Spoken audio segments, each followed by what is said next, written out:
Dee Dee, sweetie, I have got wonderful news. And what is that pungent aroma? It's incense, Mom. It helps me focus. Focus on what? Becoming a hippie like your half-sister? Let me see those armpits. Have you stopped shaving? Mom, so what's the big news? Well, your father is being honored by the San Francisco Businessmen's Association. That is fantastic. Isn't it? He is finally being recognized for all my accomplishments.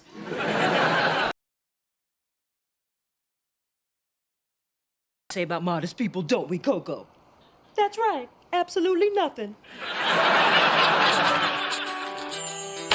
Through this journey of discovery, finding you, I'm finding me. Finding you, I'm finding me. Now that I have someone special who brings out the joy, inside of me.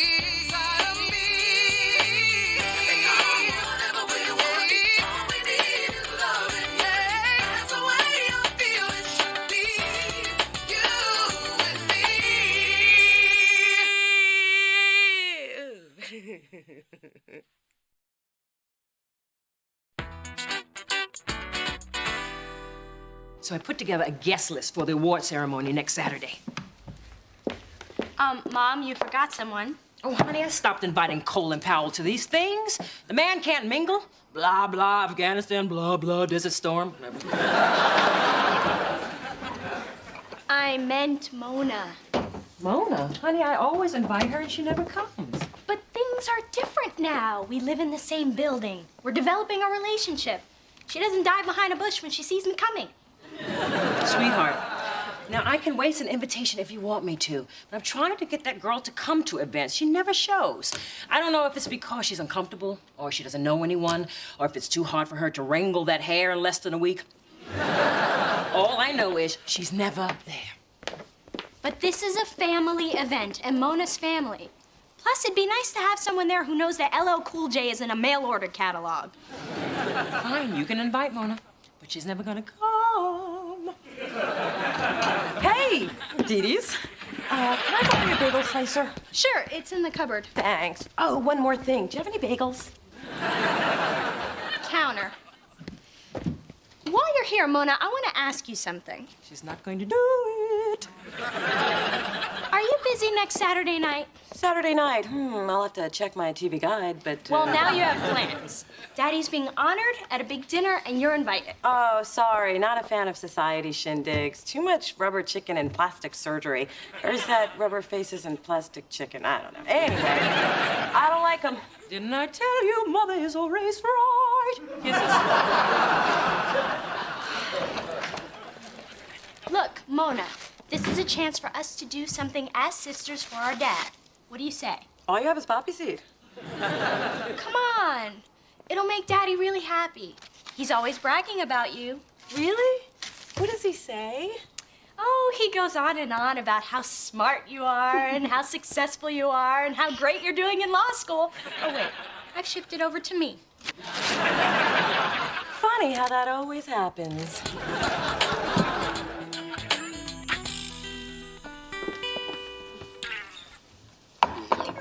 This looks delicious, Mrs. Thorne. Spencer, I've known you for 8 years. When are you gonna start calling me Phyllis? Better yet, when are you gonna start calling me Mom? Mom! Not you, honey. Still can't believe you couldn't remember cinnamon raisin bagels. I told you I checked 3 stores. They only had poppy seed. So I ran into Dee Dee earlier, and she invited me to this award ceremony for Dad. So what did she say when you told her you weren't going? Well, actually, I was kind of thinking maybe I would. You're going to celebrate a man who has missed so many of your important events? Ma, Like your 3rd grade trombone solo? I don't remember him cheering during Super Freak. no one was, Ma. Have I mentioned how delicious this brunch is? Well, Dad was there when he could be, and now I want to be there for him. Mona, I know it's not for me to say, so I'll say it. This is a bad idea. Besides, you're not gonna know anybody at that banquet. I'll go with you. Not with my waffles in your stomach, you won't.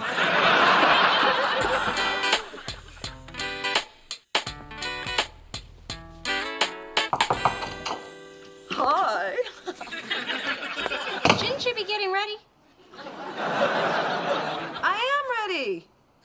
Well, I was when I left my apartment. Okay. Normally I'd like a little more time to work my magic, but luckily I'm good under pressure. Is this gonna hurt? Only if you put up a struggle. Okay, get rid of this, draw the eye away from that, camouflage this, burn this.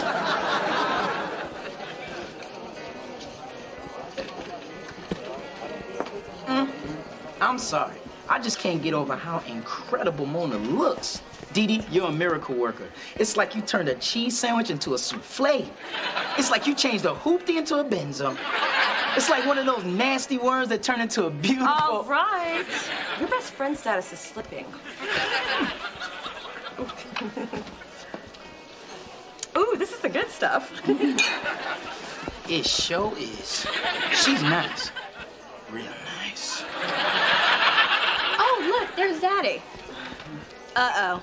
He's sporting his dress hair. Don't touch it. It's a little over-greased. How amazing is this? Both my beautiful daughters here to share this evening with me. I am so blessed. Hey, Mr. Thorne, congratulations. Thank you. It's always nice to see you, Chester. Spencer? That's what I said. Hey, how about taking a picture of me with these two supermodels? Doesn't this feel great, all of us here together?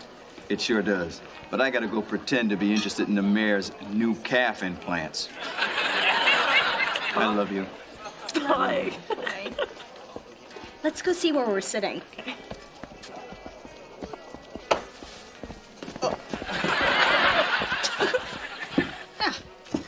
We're at table 1. Duh, of course. Well, actually, Chester and I are at table 30. What? Tonight is all about us being together. How can we be together if we're not together? It's kind of the reason I showed up. Who did the table assignments? Hello, dears. My sweet pea, you look beautiful. Not at all like your mother. I told you. It's like turning an old lamp into a chandelier. It's like turning a... Sir. My dear, I can't tell you how thrilled I was when Dee Dee told me you were actually coming an hour ago. Mom, Mona's not sitting with us. She's all the way at the back. I know, and I've been trying to figure out a way to remedy that. It's just that I cannot put Senator Scranton and his wife at the back table. That's where his mistress is sitting. And your sister was a last-minute invite. I was? Oh, sorry, sugar puss, you weren't supposed to hear that. It's my theatrical training, you know, my voice just carries, woo, you know. But I have a plan. Lucky for us, the senator has a drinking problem. He never makes it through these things. So, as soon as he passes out, we'll whisk you up to that front table where you belong. But Mom, couldn't you just... There's Congressman Wooten. His son goes to Stanford. Time to sparkle. Come on, lift. Up. Hurry. Yes, carriage. Come on, let's go find our seats. Never met a real mistress before. I want to get an autograph.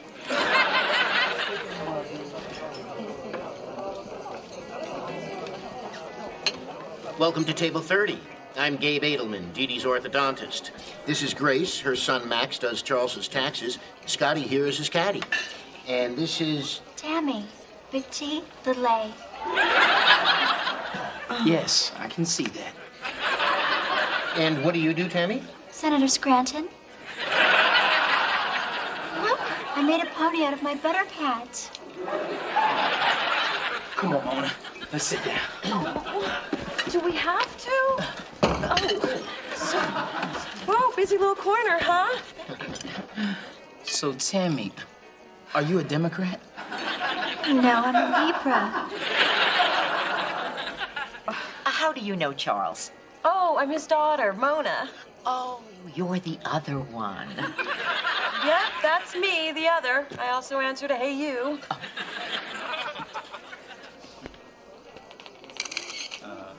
What am I even doing here? You know I voted Libra in the last election. No, I'm just playing dumb. What's your excuse?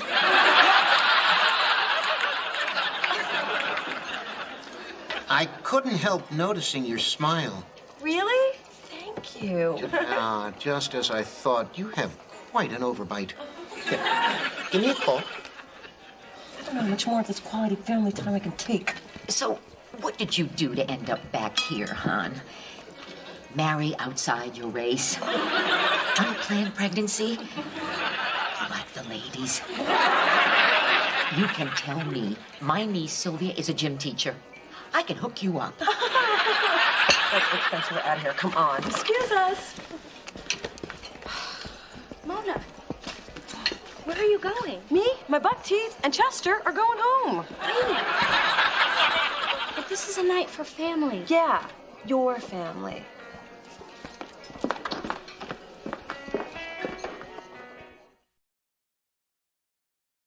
This is the worst night of my life, and you know, I've had some pretty bad nights. Come on, you're not the first person to come from a divorced family. This is America, baby. Most families are like yours and mine. Ooh, yippee, life, liberty, and dysfunction for all. Mona, you know how weird it is for me around my dad. I just avoid him altogether, which is easy, because I don't know where he lives.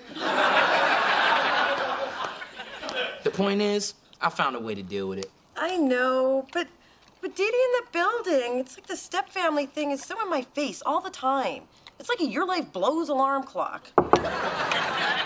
Oh, look, it just went off again. Mona, I was worried about you. What happened?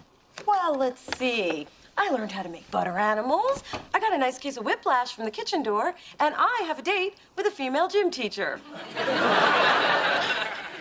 Well, this is where I came in. Whatever you do, don't mention an overbite. I brought you salmon and stroganoff. Strangely, they both taste like chicken. Thanks. So are you feeling okay? Actually, I'm feeling like you shouldn't bother to invite me to anything else, because I'm never, ever, ever gonna do that again. But Mona, I just want to... No, don't get me wrong. I really appreciate your effort, but us pretending like we're one big happy family is never gonna work, because nobody cares. Not Dad, not my mom, not your mom, not even Tammy. Nobody. I care. And who the hell is Tammy?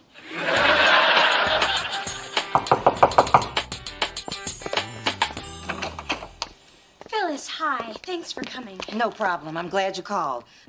Sorry I hung up the first 2 times. Well, you must have been surprised to hear from me. And now I know where Mona gets her lovely phone manner. Would you like some coffee? Girl, this is a family meeting. People are gonna wake up and smell the coffee, not drink it. But if you're already brewing, I'll take latte, extra foam. I'm really glad you agreed to do this. Could you get that?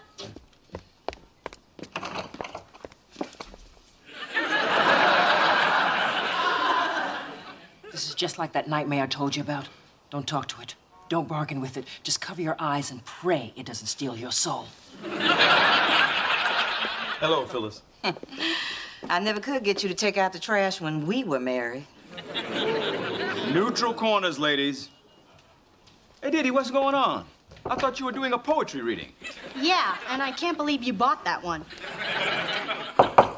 Okay, Dee Dee, what's the emergency? Oh, my God, this is an intervention, isn't it? Is this about the drinking, the smoking, the gambling?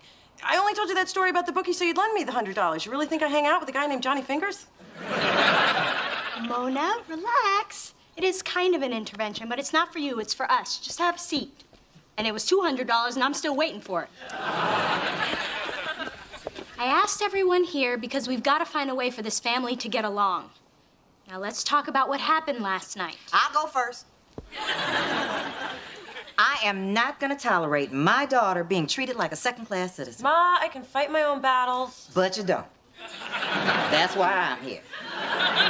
Charles, didn't you notice that Mona left your little Ain't I Great party early? Well, Didi said she wasn't feeling well.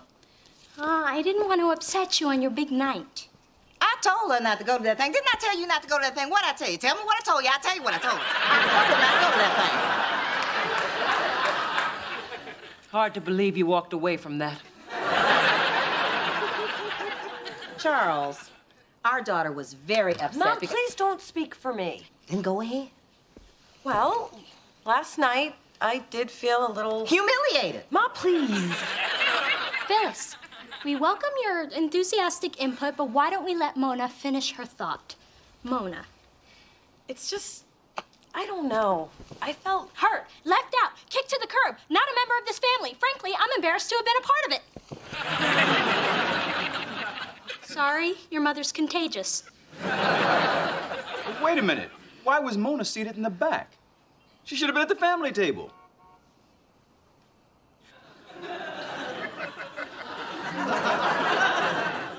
I did the best I could with the short notice I was given. Dee, I can't believe you let this happen. You were in charge of the guest list. Oh, no, don't try to turn this on me now. You were the one who let this go on for years. You never insisted Mona be more involved in these functions. I guess I shouldn't let you handle something this important.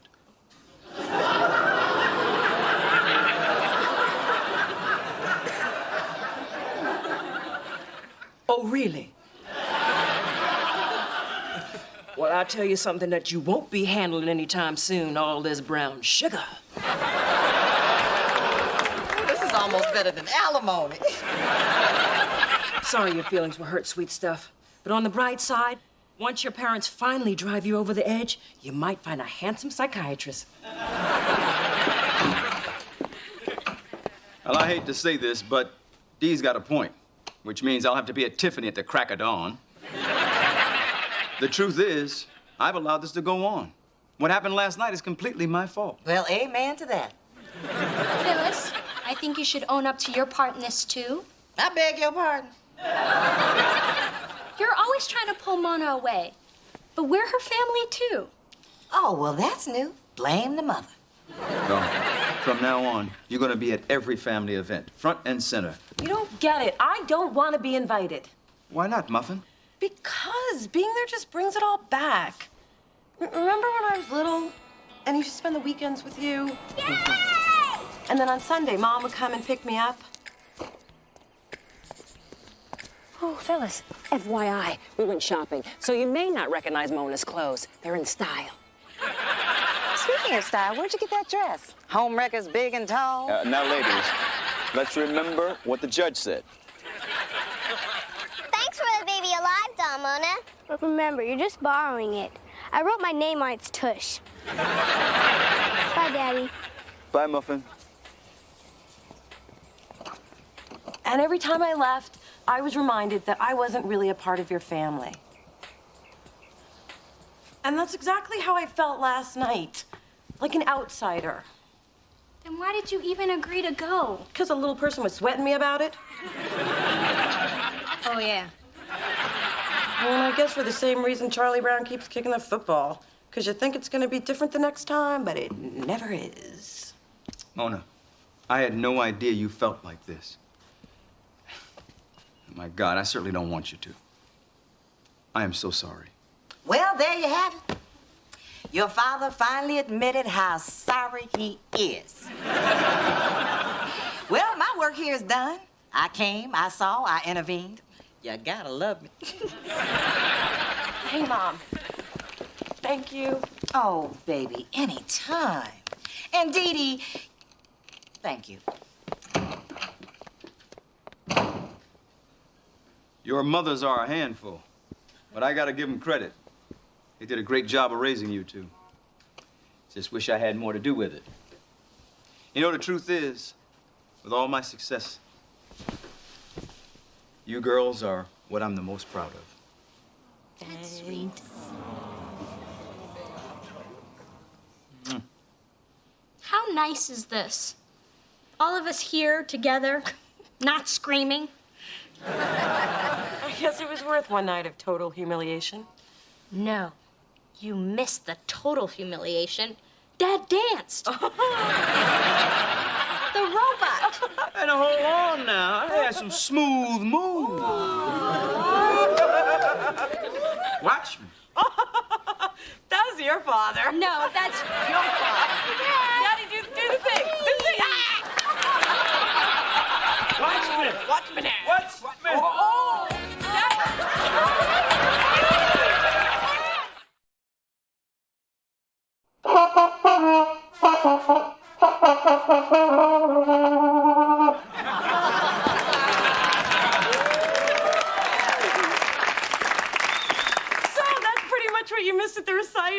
do you think?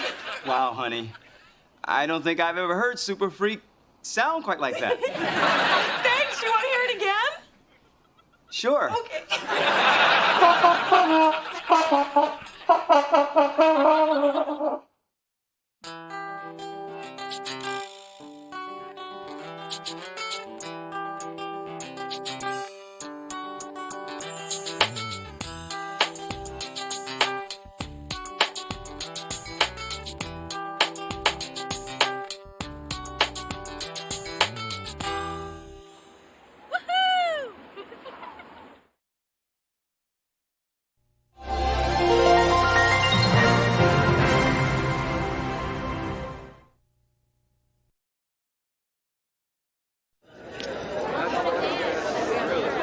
Spencer, we've been waiting outside this stupid shark club for an hour. I told you what to do to get us in. For the last time, I'm not flashing my boobs like that white girl. Oh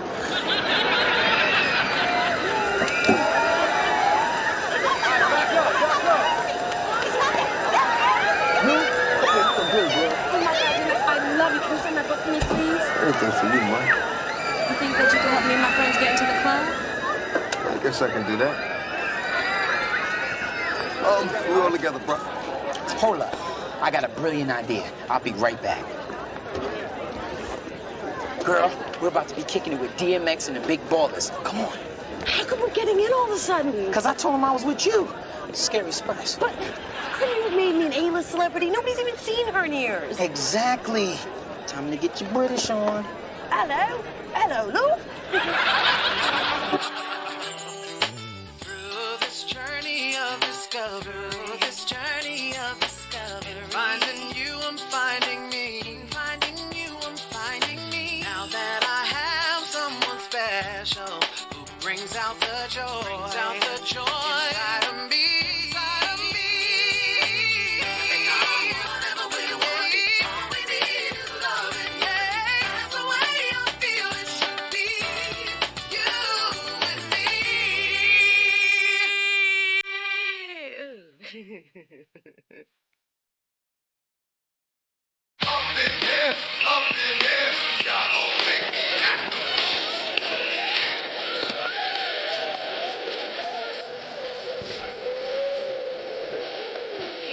American artists are brilliant. I mean, look at that DMX club. He's got me knickers in a twist. You're scaring me, Scary.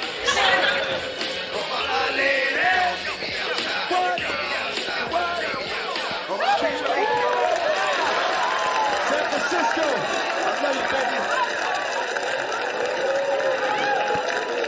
Hey, back up. Spencer Williams, A&R Delicious Records. Man, that was kind of tight, man. You know, I just want to know, how you get these women so worked up? Be nice to the ladies, and they'll be nice to you. Scary Spice, is that you? Yes, and who would you be, Ducky? Don't remember me, huh? Oh, well, it's been ages. When's the last time we met up? Divorce court. I was your first husband, Miles? Miles, right. That was during me foggy spell. You're the bloke I sent all those alimony checks to. The one with the mole on your naughty bits, eh?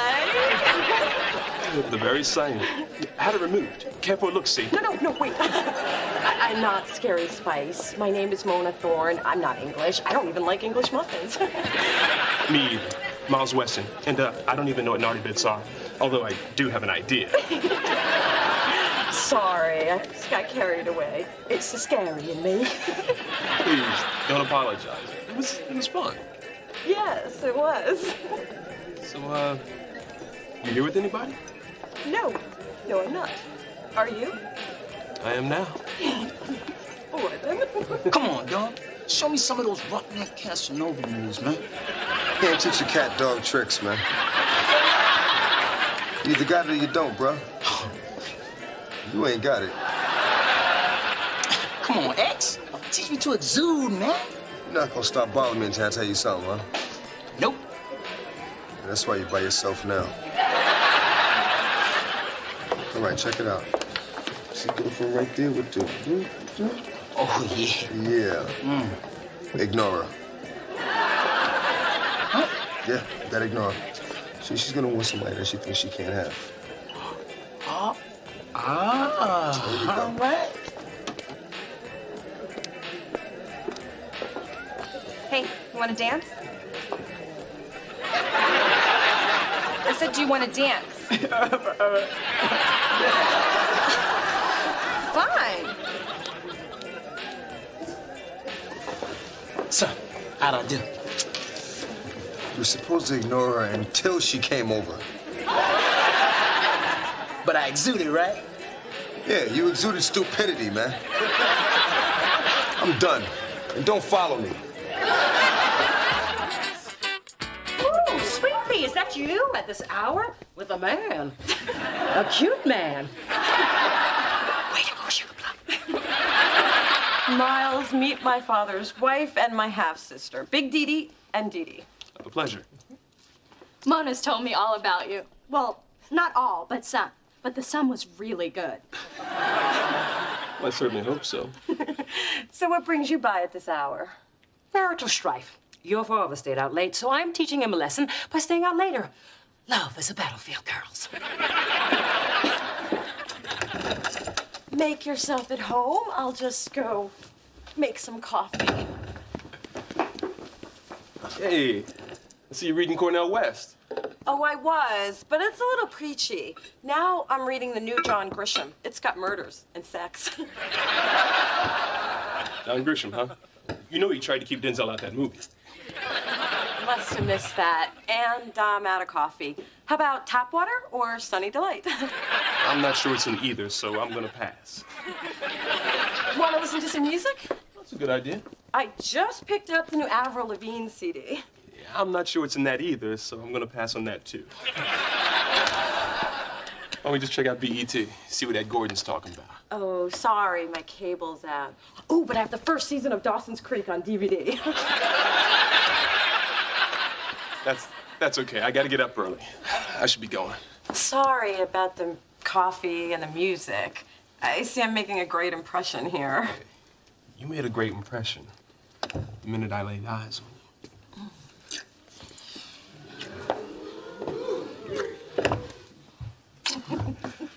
I'll call you in the morning. Okay. Oh. So, you've been seeing this Miles guy for almost 2 weeks. That's right. And not only does he always pick me up on time, he pays with a credit card that hasn't been confiscated and cut up once. Nice, but does he have a job? Can you call him at home? Is that his mama's car he's driving? He's a sports writer, a homeowner, and he pays for his mother's car. Ooh, we like that.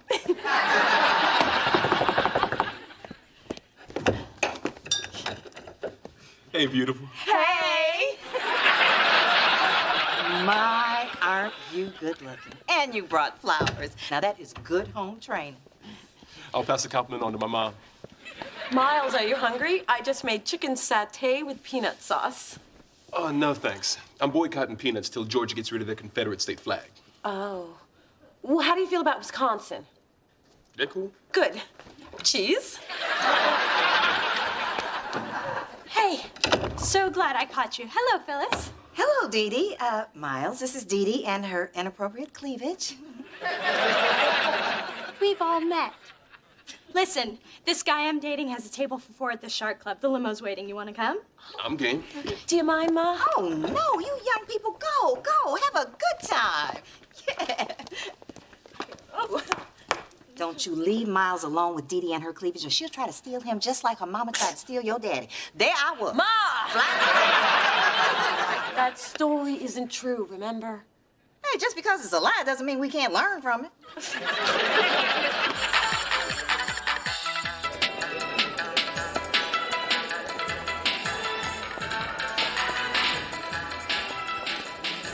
Your sister's got some serious moves.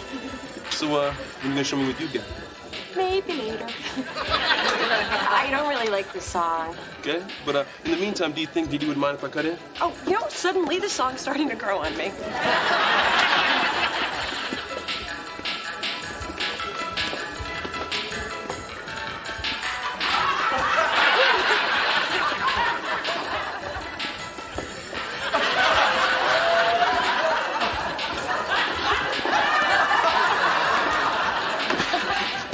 Is your sister having some kind of fit?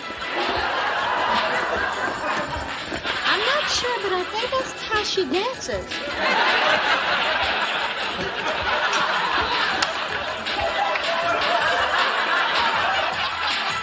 So, are we still on for the movies tomorrow night? I'm not sure about that, Mona.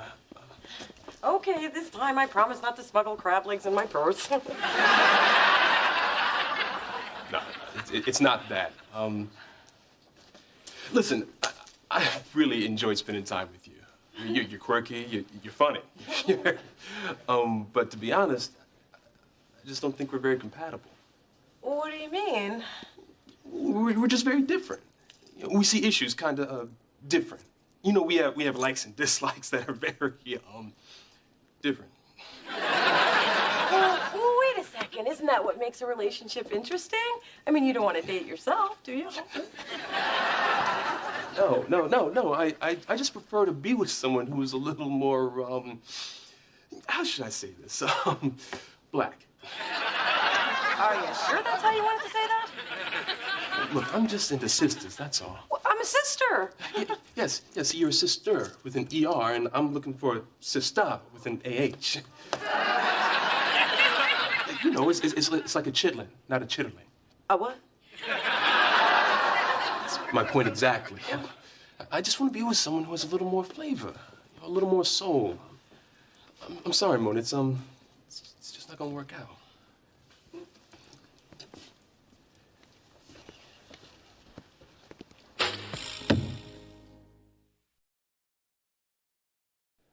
I can't believe Miles broke up with you. Just tell me exactly how you screwed it up so I can tell you how to fix it. Mom, you said I don't have enough soul. Like, I'm not black enough. Can you believe that guy's chutzpah? No, I cannot. Hasn't he noticed you have my behind? We are plenty black. Well, apparently Miles likes his sisters a little more ethnic. Please, you're African American and Jewish. Only way you could be more ethnic is if you played the bagpipes. I wonder if seeing you dance pushed him over the edge. So I'm rhythmically challenged. This is all your fault, Ma. Don't blame me. Blame your grandma Sophie. My mother is the sweetest little Jewish woman. Makes a kugel to die for. But at family reunions, boy, does she stink up the Soul Train line. Forget Miles, Mona. You can do better. There are plenty of guys out there. This is San Francisco. I am more likely to be struck by lightning while cashing a winning lottery ticket that made a decent straight man. Well, lightning has to hit somebody. I'm just so tired of being alone. Ain't nothing wrong with being alone. Condoleezza Rice is alone. Diana Ross is alone. I mean, sure, she's got a lot of hair, but when she take it off, that heifer's alone. Somehow that doesn't make me feel better. Look, Mona, just because you have mixed heritage does not make you some watered-down black person. I raised you to be proud of all that you are, so don't you let some man make you doubt who that is. So you're losing. You can still have a full life. You can always get yourself some cats and join a book club like me. I'm damn happy. The scary thing is she really thinks that. My God, what if I end up like my mother, alone and angry? I don't want to be alone. I want a man to be angry at. I've always embraced my uniqueness, but men don't. So maybe it's time to let it go. Do you really want to compromise who you are just to get a guy? But Miles isn't just any guy. I mean, if you were really into someone who's a vegetarian, you might give up those nasty pork rinds you like so much. So if Miles wants me to be funky, ethnic, and bootylicious, then hey, that's what I'm gonna be. I hope you know what you're doing. No, I do not. That's why I need your help. Okay, I can help with the funky and the ethnic, but I think the bootylicious is a little ambitious. Wow, it is amazing what you did with that table runner. Okay, now, swing your hips with me. That's right. Now release your hips and swing your arms a little bit. Hey! Hey, there isn't a bee loose. Now, keep it low and tight. Low and tight. Hello, hello. Aren't we a little early for Kwanzaa? Mom, I'm teaching Mona a few dance steps to impress Miles. Well, I was quite the dancer before I got married and Dee Dee gave me hips. Mom, she wants to dance in a club, not a production of Cats. Step aside. Mama's got this. This little move got Dee Dee conceived.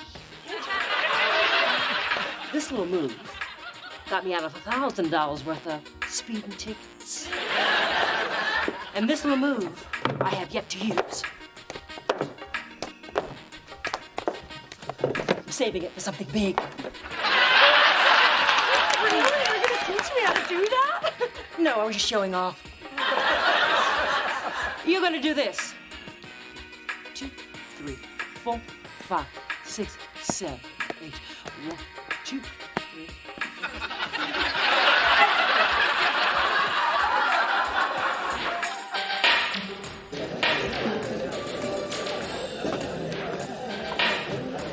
Oh, there's Miles.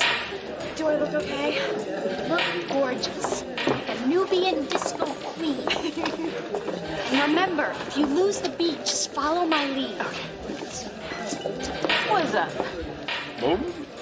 I almost didn't recognize you.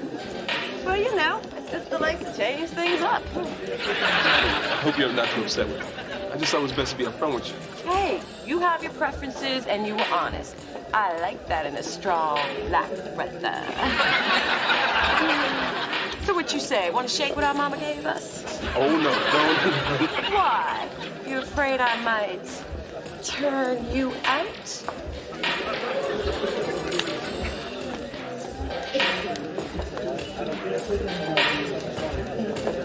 That's why during these very troubled times, I believe we owe it to ourselves to connect on a higher spiritual plane. So you want to take a shower? Spencer, I need to dance next to Mona so I can keep her on the beat. Come on. Sorry, girl. Spencer's in demand. Hey, feeling me kind of rough there, didn't you? Like it. I didn't realize you had this side to you. Well, as strong sisters, us, are very complex. So, you heard what a brother was looking for. Can you show me that? I'm a very good listener. 7, 8. And bounce with me, bounce with me, bounce with me. I think I could have been wrong about you. Why don't I go get us a drink? Huh? You think it's going great. Miles is loving my new blackitude. Well, I think you look a little silly. But if the Erica Badu rag gets you much needed loving, I think I'm gonna get one for myself. Bounce it, bounce it. See, Dee Dee, I was right. Making a few changes was worth it. Well, I don't know, Mona. Watching you on the dance floor, it just looked like you were trying so hard. Because I am. The talking and the counting thing is kicking my ass. Mona, if he were the right person, you wouldn't have to go through all these changes. Well, that's the difference between me and you. You have the luxury of being yourself, but I don't. Now, if you'll excuse me, I'm going to have drinks for the man who likes me for who I'm trying to be.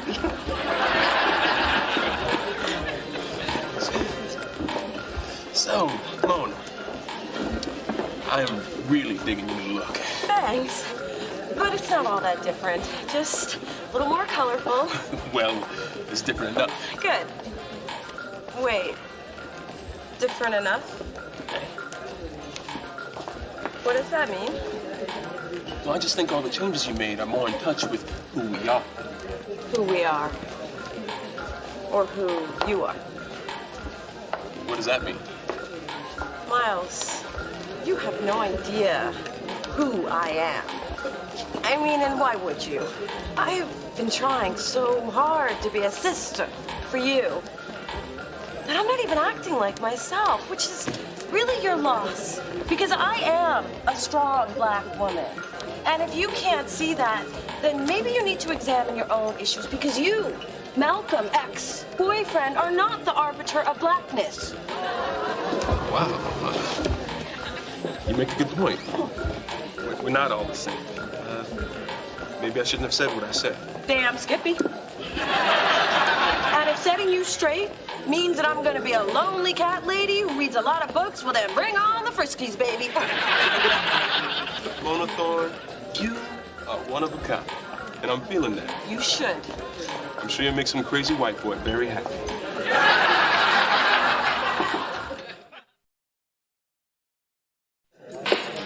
I'm glad you realize that you can't change for every guy that comes along. You have to embrace who you are so that somebody else can. From now on, if a man wants Mona Thorne, he will have to take me the way I am. Excuse me. But aren't you Scary Spice? Why, yes, I am. And this is me mate Jennifer, Whipper G. Hello, Lou. Have a seat. Rocky, give us another, come on now.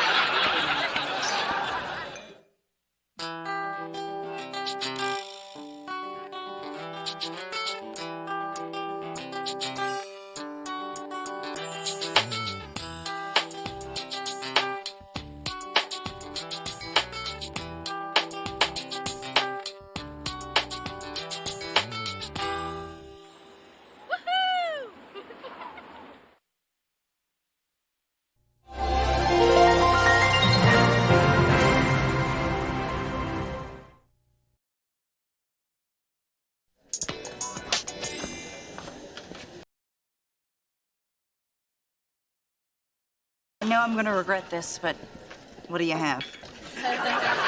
The lady will have the seared ahi tuna salad, but instead of seared, she'd like it grilled. Thanks. And instead of the ahi, she'd prefer the mahi-mahi. Thanks. And substitute the vinaigrette with an extra light Dijonnaise. And can you drizzle that? Thanks. He'll have the same. Thanks.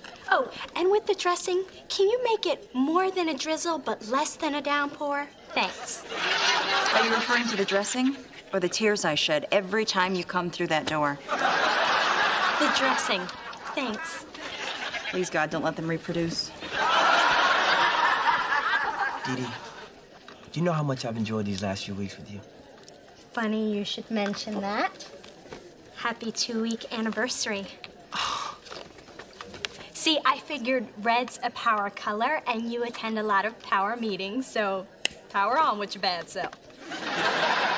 Dee Dee, I love it. I just wish I'd remembered. Please, don't give it a second thought. Just make up for it on our 3-week anniversary.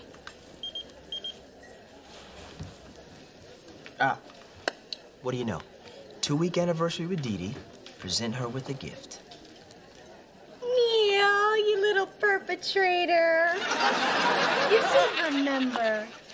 Oh, it's a swizzle stick with teeth marks. It's from the first drink I ever bought you. You were so nervous you almost chewed it in half. Corny, huh? What does this tell you?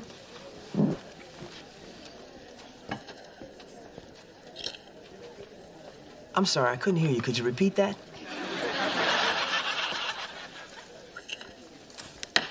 Do you mind? People are eating. Thanks. Through this journey of discovery, finding you, I'm finding me. Finding you, I'm finding me. Now that I have someone special who brings out the joy, inside of me. And whatever we want, all we need is loving. Yeah, that's the way I feel it should be. You and me.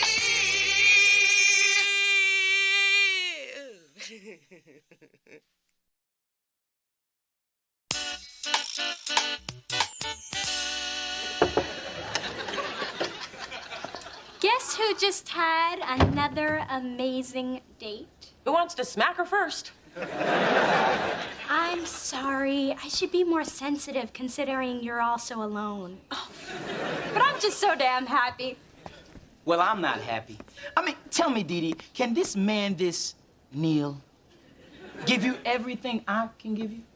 Let's see. He's an investment banker, has a house in Presidio Heights, and drives a Lexus when his Jag clashes with his suit. Just as I thought, brother don't know how to dress.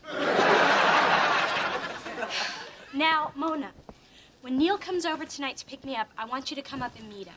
Wow, you actually want my opinion on this guy? That's a first. Your opinion means a lot to me. You're my sister, and I want to share this great guy with you. Really? Y'all talking about a threesome? I mean, I would never get involved in something like that unless somebody asked me. I wouldn't want to be rude. Why do men always fantasize about two women? Isn't it bad enough they can't satisfy one? Now, Mona, I need to know what you think before my mother gets wind of it. If Neil can't impress you, my mother will eat him alive and leave nothing but the bones. So, what do you want me to do? Just tell me if you think he's worthy. If you say he's not, I'll cut him loose. Seriously? No. Oh. But I might wait a few more dates to open the candy store, if you know what I mean. You women just talk dirty. And I like that about you. And this is his gift to me for our 2-week and 1-day anniversary. Wow, he pays for dinner and buys you presents? I gotta get me one of those. Ooh, that must be Neil. On time, as usual. How do I look? Do I look okay? Wait, what am I doing? I'm meeting your date, not mine. But still, do I look okay? You look fine. I look dazzling. A girl could grow old waiting for this door to open. Not that I will, ever. Mom, what are you doing here? I just stopped by to drop off Tiffany, full collections, details now. It's just a butterfly pin. It was a gift from a friend. The only kind of friend who spends $750 on a butterfly is a friend who wants to get in the butterfly's pants. Don't you agree, Squash Blossom? I was just leaving. No, you weren't. Mom was just leaving. The pin man is coming over, is he? I do believe this day has a purpose. Mom, I really like this one. Please don't ask him for proof of employment. Neil, oh, how did you know Godiva is my favorite? It was number 6 on the list of Dee Dee's likes and dislikes that you gave me. Well, Dee Dee likes. And I want to introduce you to... Mrs. Thorne, the mother. So, about my daughter, your intentions? Well, I intend to treat her with the tenderness she deserves, the respect she commands, and the affluence she was born for. So as she moves forward in life, she'll do so with the same grace and beauty that her mother obviously has. You had me at affluence. And this is my sister. Mona? Neil Crawford. Small world, huh? I'll say. You two know each other? Yeah, from high school. He's a great guy. Dee Dee, I gotta go. I think I left the window open. The cat could get out. You don't have a cat. Well, a cat could get in. Okay, Mona. Neil's gone. Start talking. I'm sorry for leaving like that. It was just weird seeing him again. Yeah, well, he told me you guys went out for a while. And I know you and I haven't been in contact for a few years, but I never heard you mention him. Should you have mentioned him? Well, we dated most of senior year. And then on prom night, like so many girls across this great nation, I came home with my dress inside out and my underwear in my evening bag. So you and Neil were... Naked on a picnic table. He was my first. Not at all what I imagined it would be. Ew! What do you mean, ew? Mona, my friends and I don't even share men. I can't do that with my sister. Thank God I haven't slept with him yet.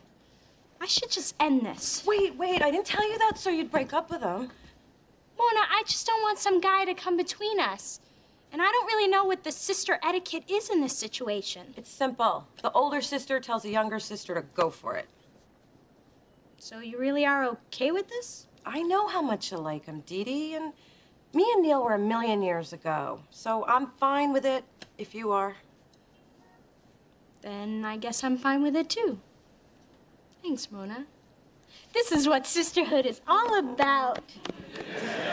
Just don't make the mistake I did. Be sure your dress is on right side out before you go to breakfast at Denny's.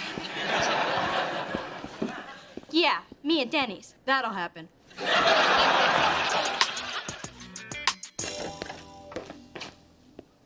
Hey, Mona. Hey, Neil. So, another date? Ah, with an angel. By the way, Dee Dee tells me you're in the music business. I always knew you'd achieve your dream. That is so sweet. Oh, hey. I just dropped off some mail of yours that got mixed in with mine. It's a bill, otherwise I'd keep it. Oh, thanks. Neil and I took a jog around the Presidio. It's getting hot out there. In here, too. Oh, allow me. Thanks. Still wearing that cologne, huh? Ah, just call me Mr. Obsession. I will. I think you're still sweet on this guy. No, I'm not. I just have a slight attraction to Neil's smile. His personality. The way his eyes twinkle every time he asks, "Have you seen Dee Dee?" God, I'm pathetic. What is wrong with my life? I feel like I'm back in high school and Dee Dee's a cheerleader who's stealing my guy. I feel you, sister. Those bitches stole the quarterback from me. Adam, have you been eavesdropping? There's so little in my life that makes me smile. Don't take this away, too. I think your ears should be tuned to where there's phone lines. Now get out there and answer them. They'll call back. They always do. So what am I supposed to do, Spence? It's not like I want to start seeing Neil again. Well, maybe I do. No, I don't. Maybe I could. No, I can't. I don't know. Dating him just feels wrong. Then you've got to be honest with her. She's your sister. She'll understand. You think so? I don't know. I don't have a sister. But it sounds like the right piece of advice. Thanks, Spencer. Even though you basically offered nothing, I will extract something useful from it. Yeah. Aw. Aw. If you're giving out hugs, I could use one. Not now, Adam. I wasn't talking to you. Hey, Dee Dee. What's up? I just want to return your blouse. Oh, and one more thing. Remember that conversation we had about it being okay for you to see Neil? Well, I take it all back. I don't want you to see him again. Ever.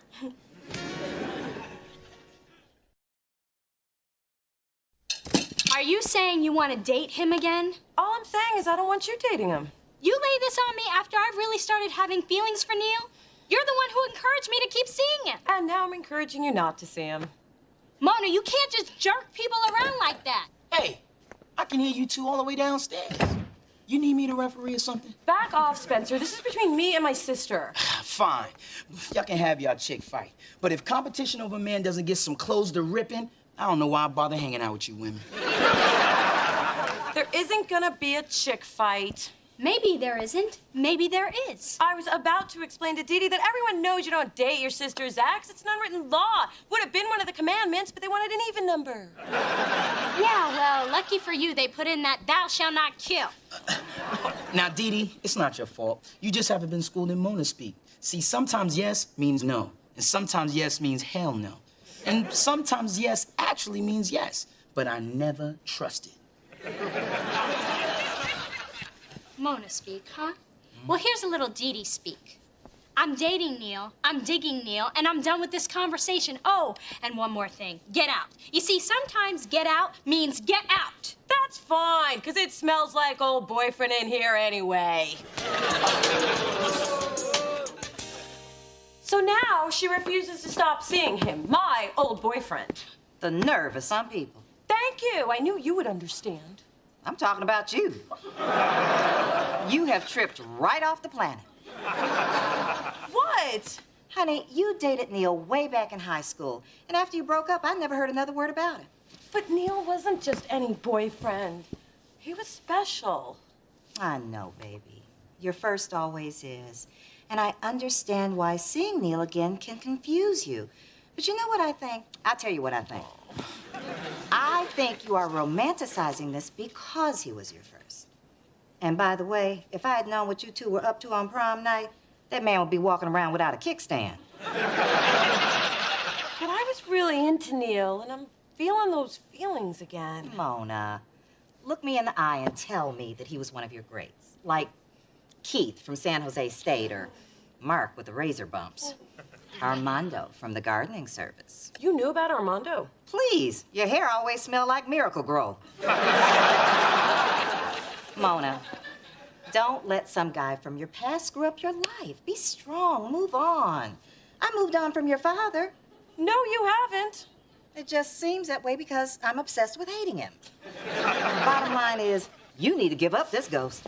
Neil isn't a ghost. He's very real, and so are my feelings. Besides, you're my mother, and you're supposed to be on my side. Now tell me that I'm right and that I'm pretty like a good mother should. Okay. And now, she wants me to stop seeing him because she's not comfortable with it anymore. Mona, speak. I think Mother needs to tell you a little story. Have any Frangelico? No. I suppose I can do this straight. When we were growing up, your Aunt Vivian had a romance with a tasty Cuban trumpet player down at the club. She took me to see him one night, you know, to show him off. Well, needless to say, he took one look at me and it was vaya con Dios, Vivian. We had a feverish affair for a few weeks till I realized they paid those people scale. Vivian has never forgiven me, and I have never forgiven myself. Is that why she sends those nasty cards at Christmas? Every year I can count on a fruit cake and a death threat. And Dee Dee, I thought your agenda was to get close to Mona. It was. But Neil is the most attentive, challenging, exciting guy I've ever dated. But you only have one sister. And if you lose her, you might never get her back again. You have to decide what's more important to you. It's the most unsuperficial thing I've ever heard you say. All great divas have a trick or two up their sleeves. Keeps the wannabes in their place. Phyllis. Big Dee Dee. Is that concern I see on your face, or is it time to call Dr. Botox? Giving your daughter more advice that's going to keep her emotionally stunted. FYI, I told Mona to move on and forget about Neil. Oh, my God. I just told my Dee Dee that. So we agree on something? It appears so.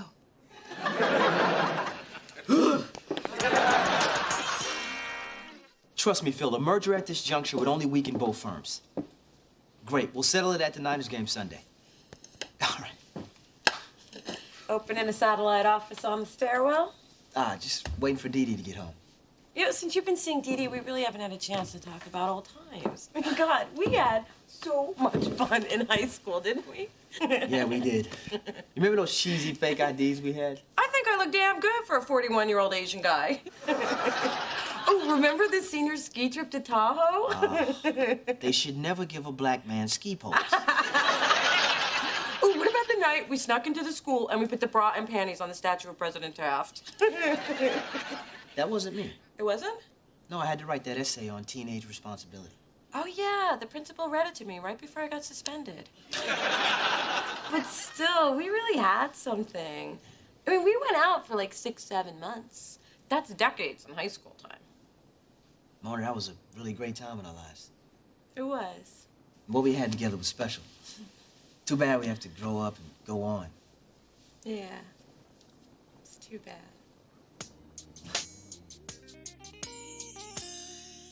These garlic mashed potatoes are okay. They're not half as good as my mother's. Does your mother have a specialty? Shrimp scampi. Oh. And if it's not spiced just right, the cook catches hell. Here's your bill in advance. Thanks. The dessert special is cobbler. You can have it with or without ice cream, but it doesn't matter because we're out of both. Thanks. Gratuities included because I don't trust you not to stiff me. Thanks. So, Neil, I want to talk to you about... Sorry to interrupt, but can I borrow Dee Dee for a second? I need to talk to her about something very important. Mona, it's one thing to fight in private. In public, it's just ghetto. I'm not here to fight. I want to talk about Neil. I just... Don't say another word. I'm breaking up with him. You're what? I was just about to give him the axe when you walked in. Mona, if you're not comfortable with me seeing him, then it's just not meant to be. My relationship with my sister is far more important than any man. Do you mean that? Dee Dee, don't break up with Neil. Now, I realized today that what he and I had, it wasn't some storybook romance. We were just two kids who wanted to do what our parents told us not to. But you and Neil are adults who are disgustingly compatible. You deserve a chance. You're not going to change your mind this time? No, I'm not. I want you to be happy. At least one of us should be. Thanks, Mona. I really want to give this relationship with Neil a shot. This sister thing is going to work, isn't it? Despite my best efforts. You know, I have to say that it's pretty impressive that even when it comes to matters of the heart, we can both be so unselfish. When you think about it, I'm really the unselfish one. Yeah, see, I was willing to drop Neil on principle. You only came around when you realized you didn't have feelings for him anymore. Look, kid, take what you can get. Now go on back to your man. I'm gonna do just that.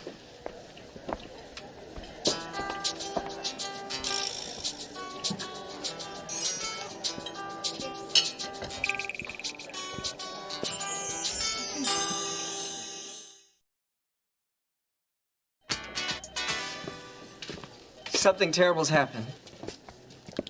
My dog Misty got hit by a car, and we don't know if he's gonna make it. I feel so alone now. I could really use a hug. I'm not touching you, man. Back up. Fine. I don't have a damn dog anyway. Put a lock on the door. Put a lock on the door. Every time I come to work. So irresistible. No, I'm just tired.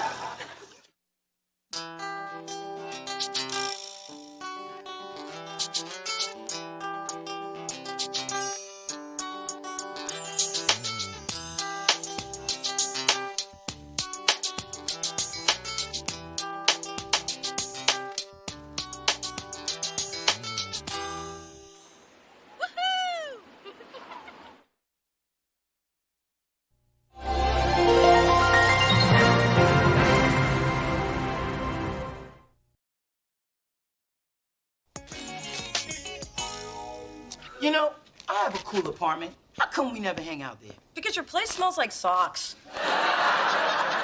And to get in your building, I have to run past that homeless guy who says touching my hair will bring him good luck. Well, he's still there, so I guess it's not working.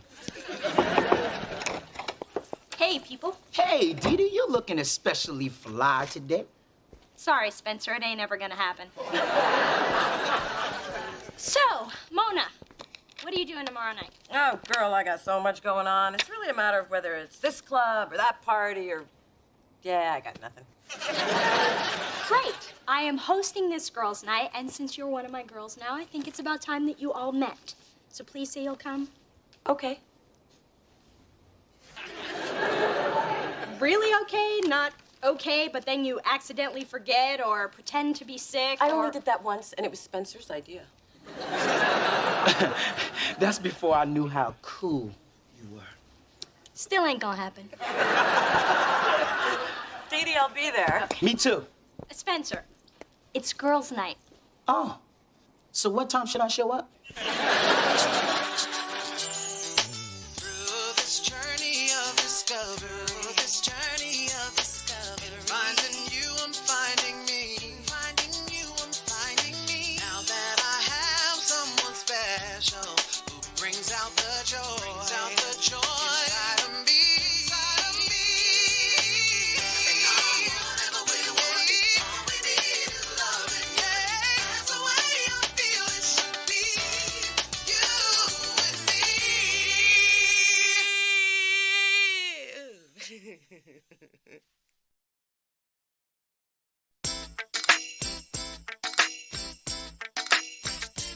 Then of course he asks me how many men I've been with. Oh, brother.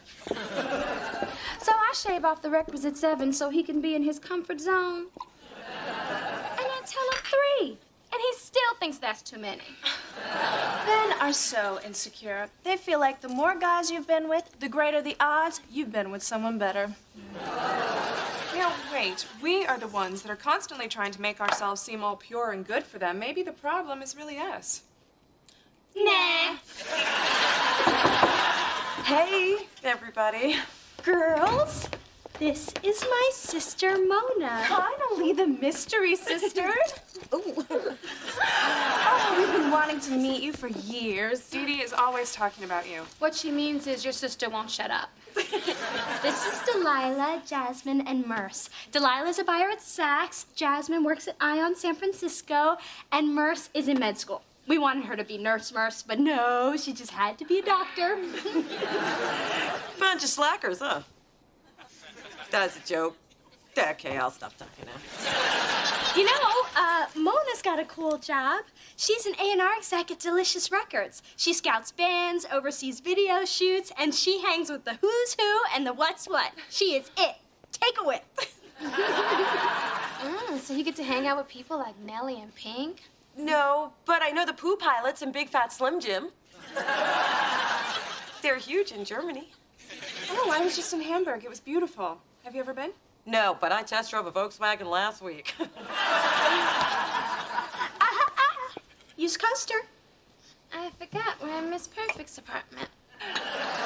And it's about time. It's been, what, 3 months? And you're just now inviting us over? Well, some of the tiles in the bathroom were a little crooked, and I could barely stand to live here, let alone have you picky bitches over. Oh, please, we would have never said anything to your face. So, Mona, that is some hair. You know, the natural bedhead look is all over the magazines. Thanks. A little bit of Serta goes a long way. Yeah. Not many people can sport that I just don't care look. Just lucky, I guess. You know what I don't care about? Those new boots from Dawn and Scarpelli. Oh, girl, they make your legs look like leather tree trunks. Oh, they're disgusting. They cut up my circumference. And it's like, how skinny do you have to be? You know what I mean? Then Todd gave me this. Or was it Ed? Maybe it was Sam. Well, it was definitely a man with good taste. Which goes without saying because he was dating me.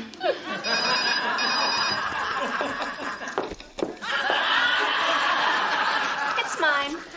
Oh, it's Jeremy. He'll call back. He's so sprung. Hey, you guys all have the same purse. I think Dee Dee even has one of those. I had it first. These hags copied me. All's fair in love and accessories, darling. That's a cute bag, Mona. Oh, I got this from a street vendor up at the Haight. For $20, he will whip up an original creation from recycled stuff from all over the city. Ah, so it's made from trash. Pretty much. Ladies, what a surprise to see you all here. I just finished my volunteer work at the Children's Hospital. I took them some orphan puppies I saved from a fire. I just wish there was more that I could do. Is there more that I could do? Spencer, I told you it's girls' night. Well, girls' night without boys never made any sense to me. Hello, I'm Delilah. And I'm in love.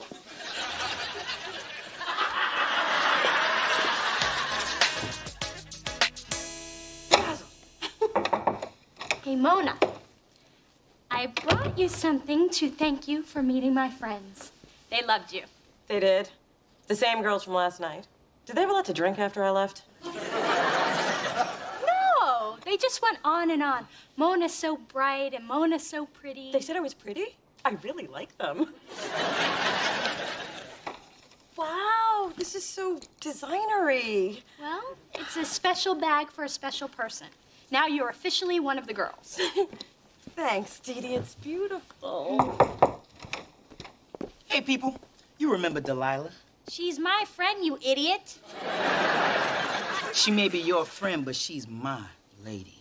Since last night. Lust knows no clock. This man is sexy. Sexy.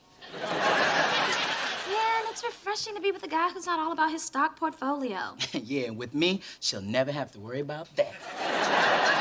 I'm just sexy.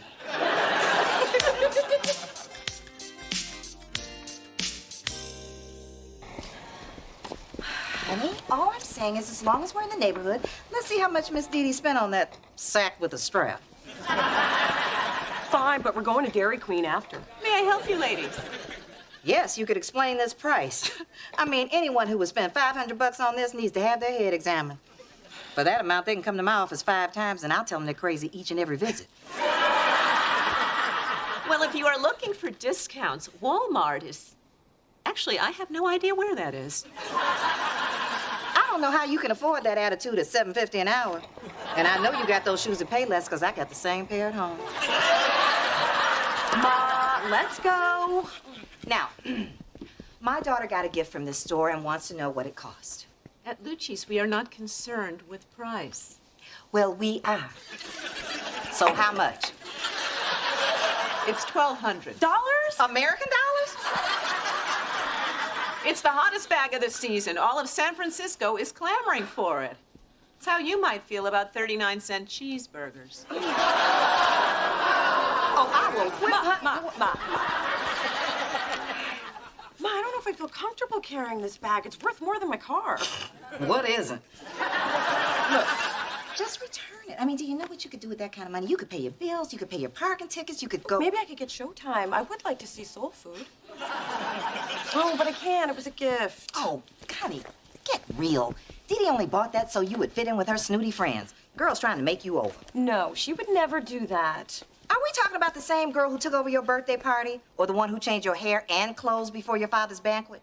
But she was just trying to help. Wasn't she? Was she? One of Dee Dee's friends did make a comment about my hair. Oh, and Dee Dee said the purse made me one of the girls. Maybe you're right. Of course I'm right. I'm always right. Except when I thought I was having twins. You were just an extra large baby. I would like to return this purse. Why am I not surprised? They don't take small bills. I'm taking my mom to Dairy Queen. It's inside the Walmart.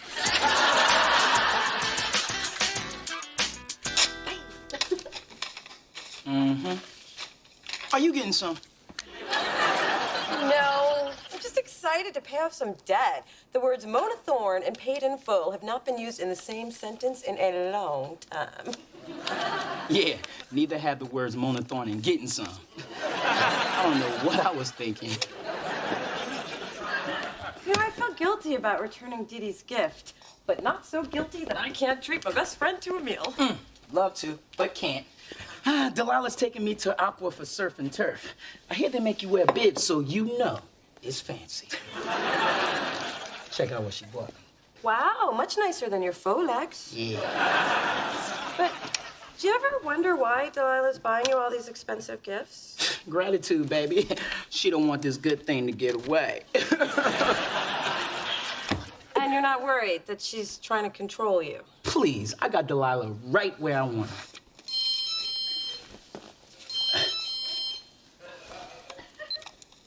Hello? I'm leaving now. Gotta go. Delilah's in the mood. Oh, and by the way, this is what getting some looks like. Mrs. Thorne! Dee Dee, how lovely to see you. And how is little Coco? Depressed. All the bolero jackets she tried on made her look like she had the waistline of a German shepherd. Now, I need your help finding an evening wrap. Oh, I will bring you something to match your beauty and excellent taste. You see, dear, you don't get that kind of sucking up at the lower end stores. You know, Mom, this is where I bought Mona that purse. Oh, how sweet of you, dear. At least now she has one nice thing.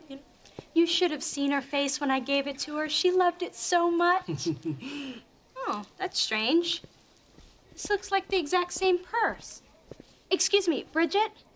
I bought a purse like this the other day, but you told me it was the last one. I'm afraid it was recently returned.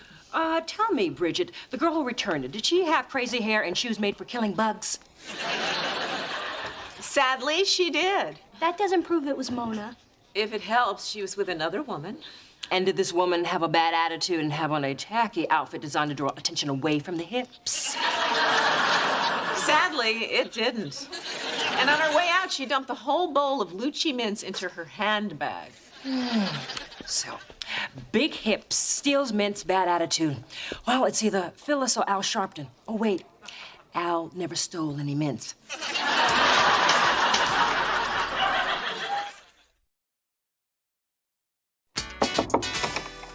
Mona, I need your help. All of a sudden, Delilah expects gifts from me, jewels and whatnot. I tried to tell you. Now's not the time for a lecture. What you got lying around? I need it fast and I need it wrapped. Oh, hey guys. Yo, Dee Dee, let me hold those earrings you have on. Get away from me. Fine, I'll just find something around here. Ooh, potpourri. So, Mona, I was wondering why I haven't seen you carrying your new purse yet. Right, the purse. See, what had happened was I was mugged, and he said your purse or your life. And I think it's obvious the choice I made. And did this happen before or after you went to Lucci's to return it? After? If you didn't like it, why didn't you just tell me instead of feeding me some ridiculous story? It wasn't a ridiculous story. It could have happened. And anyway, you only gave me that purse so I'd fit in with your friends. That is just rude and wrong. I bought it to say thank you. Flowers say thank you. A muffin basket says thank you. A $1,200 purse says you need some new accessories if you want to hang with me. You got all that from a purse. Lucky I didn't give you that platinum necklace. Ooh, you still have that?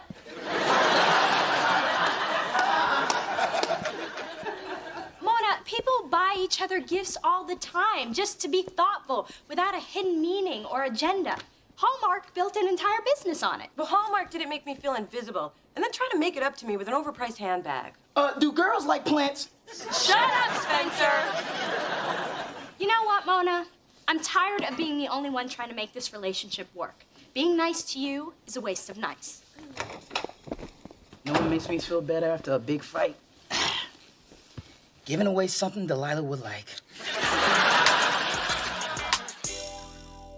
Ma, I just wanted those girls to like me for me, not because I was part of their stupid purse-carrying club.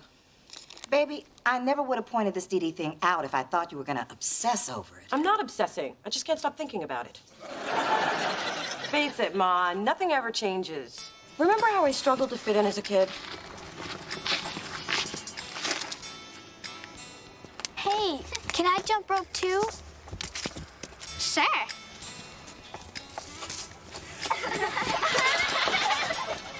When I can see who all you are, I'm gonna kick some butt. And I guess that's how it's always gonna be. And what did I tell you about girls like that? That they would be pregnant, drug addicted, or bulimic by the age of 16? After that. You said that anyone that doesn't accept me the way I am isn't worth my time. That's what I said. And it sounds like you remember, so I really don't understand what the problem is. I know, you're right, Ma. And I charge big money for this. Ooh, that reminds me, I have a client in 20 minutes. If I keep her waiting, she will eat all those good mints I just stole. Hey, Dee Dee's big and small? Hello, Spencer. We're just having tea. No, thanks. I wasn't inviting you, dear. I was just letting you know you were interrupting. Sorry. Listen, Dee Dee, I gotta talk to you about Mona, and I gotta talk fast, because if she finds out I'm up here telling you what I need to tell you, she'll kill me for telling you. So don't tell. And I should care about Mona. Why? Just listen. You need to understand something about Mona. She never had it easy in the friends department. She doesn't have that many. Because deep down, she's worried people are judging her. Newsflash, they are. So you see, Mona's just trying to protect herself from, being rejected. Wow, that never even occurred to me. Now I feel bad about what I said. I thought Mona was just being bitchy. Oh, honey, you had her confused with her mother.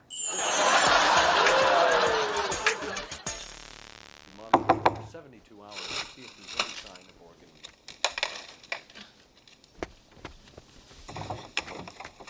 Oh, hi. Dee Dee's not here. Have you checked upstairs? Actually, we came to see you. We had such a good time the other night.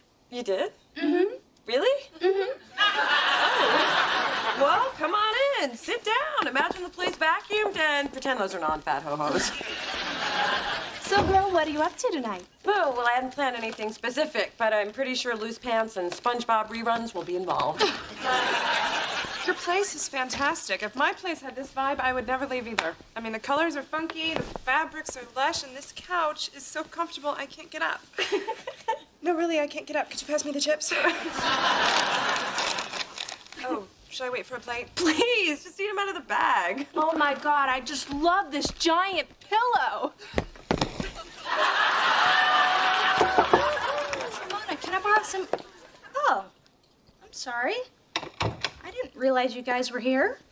Looks like you're having a great time. What are you doing here? Yesterday you were so mad you lost the ability to blink. There she goes with that wit again. Oh, I'll just sit down. So you guys just keep doing what you were doing. Well, we were just gonna hang out with Mona like you asked, and Hey, look, ho-hos! Wait. What do you mean, like you asked? You planned a pity party for me? Unbelievable.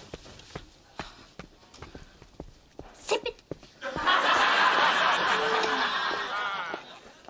So I do another nice thing for you and you're mad at me again? Do you know how stupid I feel that you had to force people over here to pretend to like me? Pretend? Mona, you obviously don't know my friends because not one of these heifers would do anything they didn't want to do. I'll just leave. You know why you feel awkward around my friends? Because you make yourself feel that way. And you return the purse for the same reason. You don't feel worthy. You are so afraid that people are going to hurt you that you don't even give them a chance. What are you, reading my diary?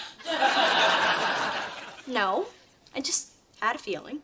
So, you just wanted to give me a purse? Mona, who's always telling you how unique and cool you are? You are. And who's always trying to hang out with you even though you give me a hard time? You are.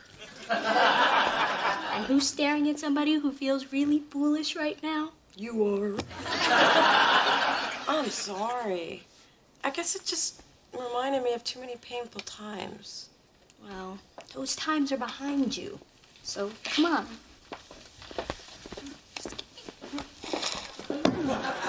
Good, Mona's back. Jasmine is hogging the ho-hos. Are you sure these are fat-free? Because I just ate 6 of them. Hey, this is the other half of the book Aunt Spencer gave me. He told me he got it at Bloomingdale's. Well, it might have come from Bloomingdale's before I bought it at a yard sale. He is in much trouble. But I do like it. And there's no point in having one book in without the other. That's Delilah. Just keep a list. Her dad'll send you a check.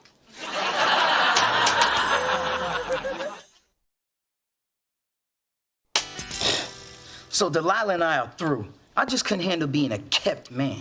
Yeah, right. You just couldn't handle a bookend upside the head. Well, I hope you learned a little something. I probably did, but ever since I got hit, I can't remember. What was I saying? So Delilah and I are through. I just couldn't handle being a kept man. Come on, we're going to the emergency room.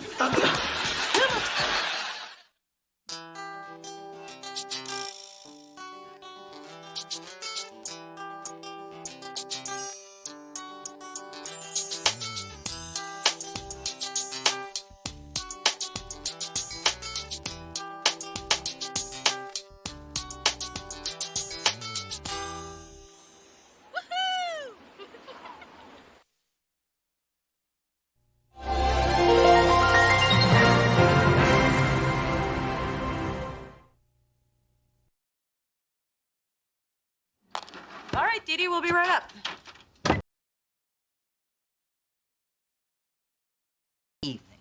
You were changing my vacuum bag and saying I should freeze my eggs since I can't find a man. Like I said, a lovely evening. Aren't you gonna lock the door? We're going upstairs for 2 minutes. How do you know some crazy person won't come in there and start rummaging through your things? Because she's with me. Hey, Dee Dee, what's up? Well, Mother.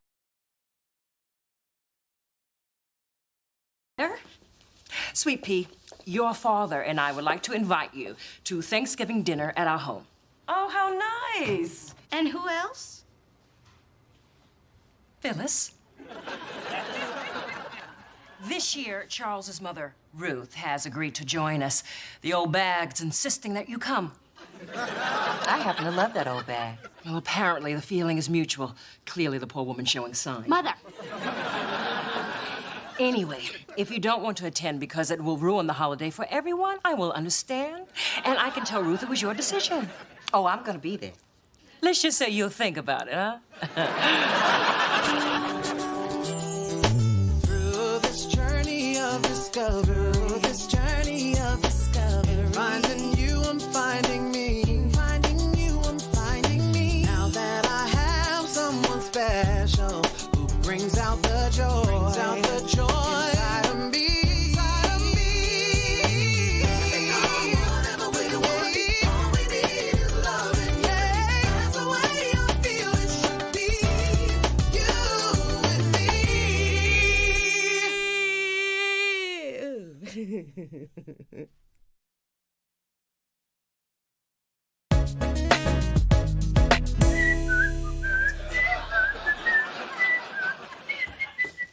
Mom, I think you're enjoying this Thanksgiving thing a little too much. What is wrong with looking forward to a national holiday? And if I also get to watch your grandmother get under Big DD's skin, then God bless America. Why doesn't Nana Ruth like Big Dee Dee? Because she likes me. We are both hard-working, no-nonsense women who raised our kids after our no-good husbands left us for a young, easy piece of... Ma, boundaries. Man, home-baked pie. That's better than the short stack at IHOP I'm gonna have. But it's the best I can do, since I can't afford to fly home.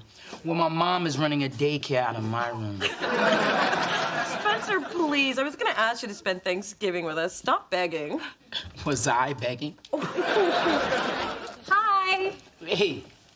Just wanted to let you know, my mom says tomorrow's attire is dressy casual, meaning no one should look better than her. Oh, I invited Spencer, if that's okay. Oh, sure. You'll get to meet our grandmother. Lucky you. Hey, I love Nana Ruth. She's a kick. I played cards with her and I lost my shirt. That's the last time I played strip poker with that lady. What grandmother are you talking about? Nana, you know, sweet, funny, caring. Don't you mean Grandmother Thorne, drill sergeant and support hose? No, Nana, the woman who took me to the zoo. Oh, the one who bought my Easter outfit, and the one who taught me how to make a mean Bloody Mary. Well, my grandmother Thorne made me put my tooth fairy money in the church dish and told me God wouldn't love me if I cried. Well, I guess we just have different relationships with her. Well, I want a relationship like yours. And I want my money back from God. You might have been stuck in school sophomore year, but Mona and I still had a great Thanksgiving. We microwaved a turkey. I don't recommend it. And Mona got that cool tattoo. She got a what? Shut up. You got a what? Oh, Mona Thorne, that is the one thing you promised me you would never do. And it's the one thing he promised he would never speak of. What other secrets have you been keeping from me, Mona, if that is your real name? Okay, I know that's your real name, but that's just how mad I am. Mrs. Thorne, calm down. I mean, haven't you done some crazy things when you were drunk? You were drunk? Hey, the police let her off with a warning.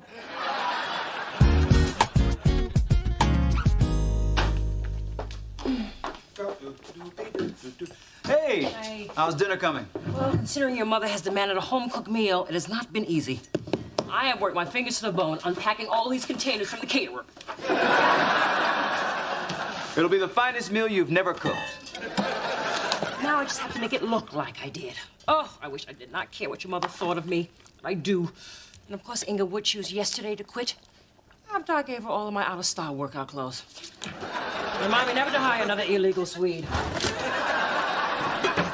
Well, since it's the first time we're all sitting down for a holiday meal together, I'm sure my mother will appreciate your efforts. I doubt it. That woman can't stand me. Honey, that's not true. She just needs a little time to get to know you.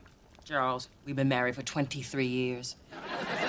First 23, the hardest. How are you? Thank you. Happy Thanksgiving. You too. Hey, there's my girls. Hey, Dad. Hey. Happy Thanksgiving, Daddy. I'm glad you could join us. Now, look, your grandmother's gonna be here any minute, so I'm gonna go upstairs and put on that butt-ugly sweater that she gave me for my birthday. Mona, I thought about about your relationship with Grandmother Thorne, and I think even though I've spent more time with her, I haven't really reached out to her. So I've made it my Thanksgiving goal. Really? Mine's gonna be to fit in my pants tomorrow. Now, I want to show you what I got to win her over. A chair? No. Not just any chair. It's specially made to help older people rise from their seat. It's called the Upsadaisy. Wow, I want one of these. Plus, I got her a bouquet of violets. Since her middle name is Violet, she's got to love that. And finally, I taped today's episode of her favorite soap, The Young and the Restless. She gets all cranky when she misses it. Although I don't know how we'd tell the difference. Hey, Phyllis Spencer, welcome. Thank you. Well, if it isn't Tattoo Mary. What's he doing here? We promised he could come, and some of us keep our promises. Too bad some of us can't keep our mouths shut. Could some of us stop talking like some of us aren't in the room? Happy Thanksgiving. It's a joyous day, so let's cut the crop and eat some bird, shall we? Phyllis, I see you found your way to the food by instinct. Well, looks like somebody's been slaving over a hot delivery boy. This is your version of home cooking? I can't wait to tell Ruth this. You cannot tell that old bag of bones. She already hates me enough. Oh, I think she can hate you more. Phyllis, please, please, please, please. Now, I know we've had a checkered past, filled with our ups and downs and playful banter. But let's just keep it between us girls, okay? Yeah. Well, I won't tell Ruth about this meal if you don't insult me all night. Deal. One done. And every time I tap my glass, you have to compliment me royally. Tell everyone I made those pies and you got a deal. Look who's here! Nana! Oh, my little Mona Bologna. I missed you. I missed you too, darling. Grandmother Thorne, you look wonderful. These are for you. Oh, violets. They always remind me of death. Oh, well, I'll just set these in the trash. So, Mother, how was your limo ride from the airport? Charles, why'd you send such a big car for one person? Such a waste of money. Well, I wanted you to be comfortable. Then why did you fly me coach? I'm gonna put your bags in your room. Yes, do that. The heavy ones are my free weights. You know, gotta keep looking good. Spencer, tell me, are you and my Mona finally going steady? Not yet. I think the word you were looking for, God, no. Well, handsome, tonight, why don't you be my date? Ooh, Nana, I don't know if I can keep up with you, but I'll try. For somebody's granny, you look nice. Real nice. You just don't know when to shut your trap. Where is Phyllis? Here I am. How are you, baby? Oh, to see you. Oh, everybody's here. You forgot someone. No, I didn't. A dog in the dining room. Oh, how sanitary. Oh, Mother Thorne, such a card. I hope you're ready for a big dinner. Well, as long as it's simple, down-home cooking like my Phyllis makes. Excuse me, I choked on something. I think it's maybe the big girl's perfume because it got to me, too. Grandmother Thorne, you must be tired from your trip. Why don't you sit over here? It's called an Upsadaisy. Upsadaisy. Yeah, see, it's a special chair I had set up just for your convenience. And when you want to get up, see? Upsadaisy. What do you think I am, a bale of hay? I can stand on my own. I bet she can fall with a little help. And now, Nana, Dee Dee will show you the best surprise of all. Oh, yes! Your favorite show. Now presenting The Young and the Restless. 김 선수가 뒤로 넘어졌습니다. Korean wrestling? How did that happen? You think I like watching fat, half-naked men rolling around? Why do you think I stopped sleeping with your grandfather? But at least I get an A for effort, right? I bet my friend Hortense is having a better Thanksgiving than this. Oh, is she with her family too? No, she's dead.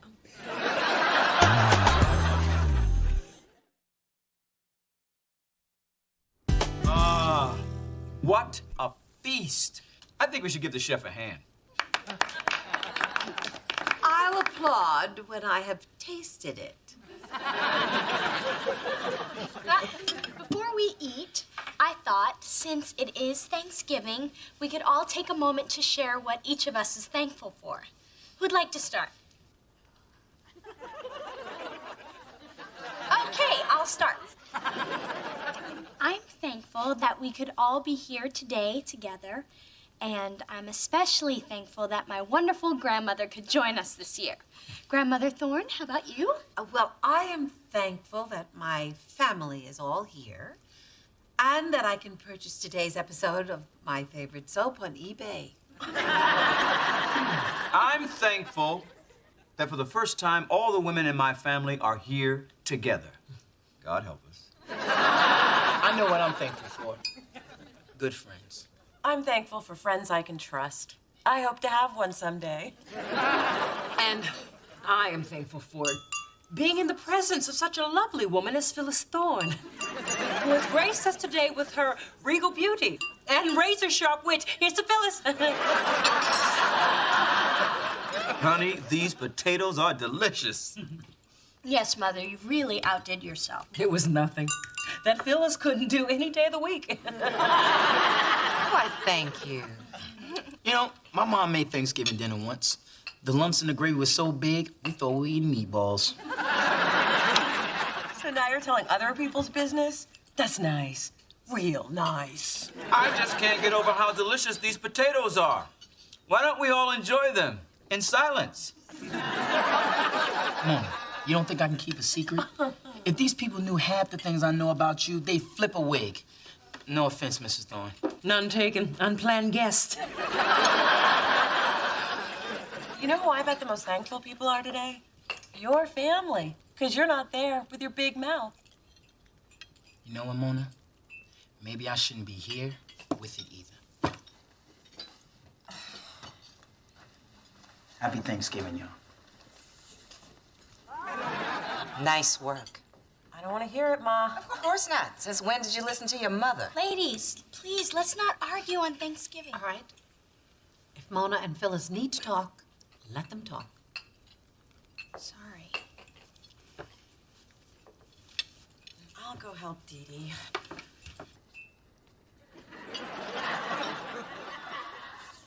Dee Dee, why don't you just let this whole Anna thing go? That's easy for you to say. She totally favors you. She does, doesn't she? Look, maybe you shouldn't try so hard. You don't understand, Mona. This woman put coal in my Christmas stocking and told me that if I rubbed it hard enough, it would turn into a diamond. Grandmothers are supposed to love you no matter what. I just want mine to like me. Well, just because you really want something doesn't mean you're gonna get it. And hey, look, growing up, I wanted Daddy to live with me. It didn't happen. That's life. Well, for most of us. Now, here we go. My life is so great and yours stinks. Well, maybe it wouldn't if you had a better attitude. Oh, excuse me for being a realist. No. You only see the negative. You never see the good stuff. Like a best friend who keeps apologizing for one little mistake. Hey, we're not talking about me. No, we're talking about me. And I'm not gonna give up. That old lady's gonna love me whether she wants to or not. I just came in to get a serving fork. Don't mind me. Oh, that's right. You never do. Ma, I didn't get a tattoo to make you angry. It was just a spur-of-the-moment thing.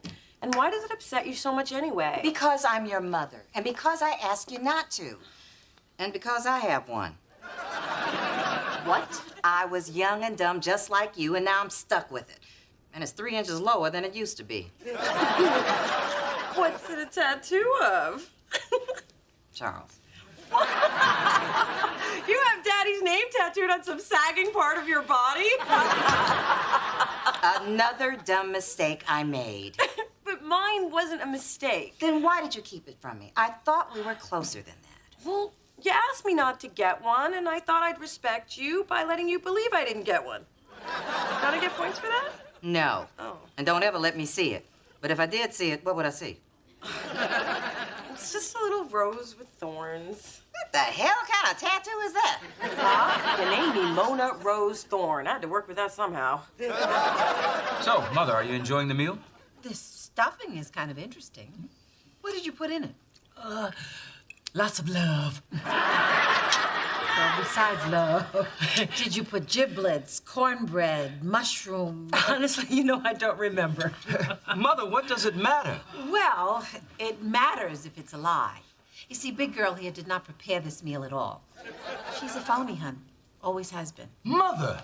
Oh, son. I have lived a lot of years. I can say any damn thing I want. Excuse me. Dee, honey? I can't believe you'd come into my parents' house and insult my mother like that. Do you know how Xanaxed up she got for your visit? And did you take something too? Because you have clearly lost your mind if you think you can talk to me like that. Your mother's the one who lied. Because she's so consumed with what you think of her. Both of us are. And you know what? I don't know why I ever bothered trying to please a cranky old woman who's nothing but mean to me. Now just hold on there, little one. I'm not mean to you. I'm trying to help you. How are you possibly helping me? By being the one person who is not going to make your life so damned easy. Oh, you mean like giving me a lump of coal and telling me it would turn into a diamond? I was trying to teach you. You have to earn your diamonds. A lesson in life and earth science. Dee Dee, ever since you were a baby, everyone has coddled you. That's not the way it works in the real world. Look at Mona. Yeah, what about Mona? You've always been so nice to her. Because she needs it. And the way I see it, it's the responsibility of the grandparents to provide balance. She needed coddling, you needed a wake-up call. I want to provide you with a wake-up call. Because I love you. I have always loved you. Wow. So that's what you were doing? Well, it all finally makes sense. I guess all I can say is cut it out. I beg your pardon. Well, I appreciate it in theory, but I'm an adult. I get reality checks every day. What I could really use in my life is a Nana. Well, maybe now you are ready for a Nana. So, this whole teaching me about the real world thing, is that why you've been so rude to my mom? Oh, no. I don't like your mom. And I appreciate everything you went through today, even though it was a lie. And the stuffing had a little aluminum aftertaste. Nana! What I'm trying to say is, I'm sorry. Apology accepted, Mother Thorne. I promise I did bake that pie, though. It's too bad Spencer isn't here, because he loves him some pecan pie. Spencer, I need to call him. Poor thing's probably sitting somewhere eating pancakes, mulling over which syrup to use. Spencer, it's me. We need to talk. What about? What? You came back? Never left. Your mom's my ride. I was upstairs watching a football game. Spencer, I am so sorry, and you will always be my best friend, even if you can't keep a secret. Well, now that that's settled, can this friend get a piece of your mom's pecan pie? Phyllis made the pie? I'll just wait in the car. What did you make?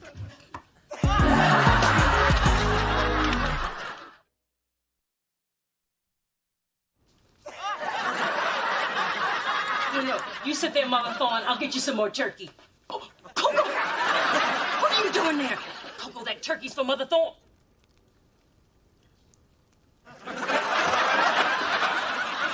Here's your turkey, Mother. Delicious and moist.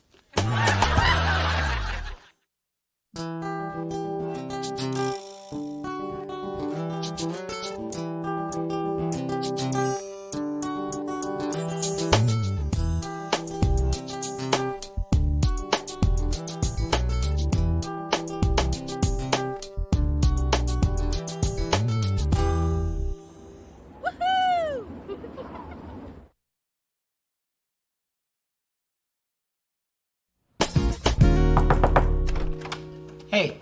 Hey, Spencer, what are you doing here? I thought you had a date. You know how you said when a woman wants to meet for lunch instead of dinner, it means she's not that interested? Yeah. Well, what's it mean when a woman says, I thought you was someone else when I agreed to go out with you? It means another evening of fried Twinkies. I'll go heat up the fry, Daddy. Oh, man. I'm in the slump with the ladies. I mean, what do I have to do? Start hanging at the mall with a puppy and a baby? Again? Hey, I could try to cheer you up by telling you that love's gonna strike when you least expect it, or I could introduce you to a sexy lady named Marie Callender. I know her well. Her meringue is nice. Real nice. Through this journey of discovery, finding you, I'm finding me. Finding you, I'm finding me. Now that I have someone special who brings out the joy, inside of me.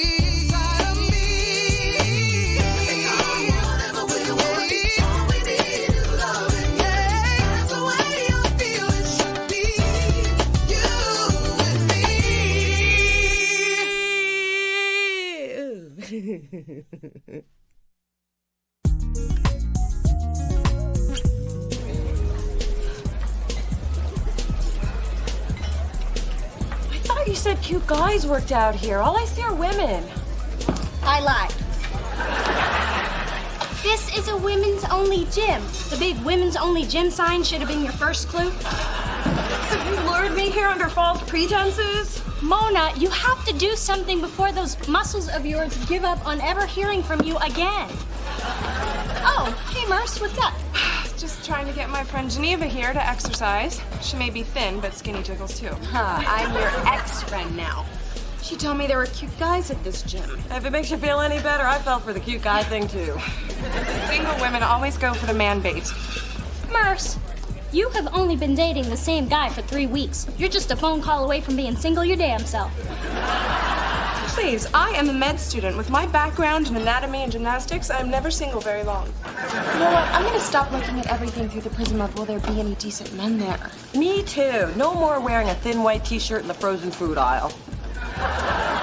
Admit it, I'm not the only one who's done that. We are strong women. We do not need a man to validate our existence. Is that why you were surfing the web for guys last night? Okay, now you're really my ex-friend. See, Mona, you should feel better. You're not the only lonely, desperate person in San Francisco. Wow, you're a whiz with the pep talk. Thanks. I get that a lot. You know, men have it just as bad as we do. You should have seen Spencer the other night. He was so depressed. I haven't seen him like that since he found out what chicken McNuggets are made of. Hey, I just had a great idea. Why don't we fix Spencer up with Geneva? See, I'm like that kid in The Sixth Sense, only instead of dead people, I see couples. I'll do anything to stop exercising. Follow my lead. So, Geneva, there's this guy. I'm single, 26, have a job, a house, and a car. Who are you setting me up with? Mona's best friend. Oh. Well, I'm a personal assistant to a very rich, very gay man who thinks I'm sassy. I like movies, bike rides, and oh, who cares? What's this guy like? Well, Spencer's fun, he's generous, he dresses well. Fun. Generous. Okay, give it to me straight. Are we talking Jabba the Hutt ugly or Dennis Rodman ugly? Because I can deal with Jabba. Spencer's very cute. Boris Kojo cute. Ooh. Okay, I'm in. Great. I see happy people.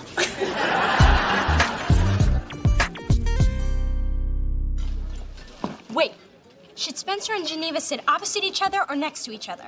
Next to each other. Move over here. Great. Wait. That's too intimate for a first date, right? Right. Okay, scooch back. Wait, oh, could you? No, I could not. This is more exercise than I got at the gym. And why do we have to actually join them on their first date? Because we want this to work. And the key is to provide a comfortable, stress-free environment. We facilitate conversation. We laugh at their little jokes. We subtly gesture if one of them gets something caught in their teeth. Or in Spencer's case, when. Well, I'm here. Where's the girl? She canceled, didn't she? She haven't even seen me and she canceled. She's not here yet. That's chick talk for she's not coming, isn't it? Spencer, sit. How do I look? Do I look okay? I'm so nervous. And Spencer doesn't get nervous. And Spencer doesn't refer to himself in the third person either. Just relax, you'll be fine. I have a sixth sense about these things. Only instead of dead people, she sees couples. Dead couples. And you wonder why you haven't had a date in a while. Oh, there she is. Her? For me?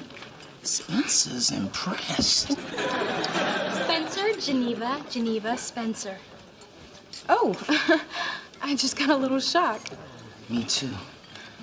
You are a beautiful woman. You know, it's a shame you two have to go.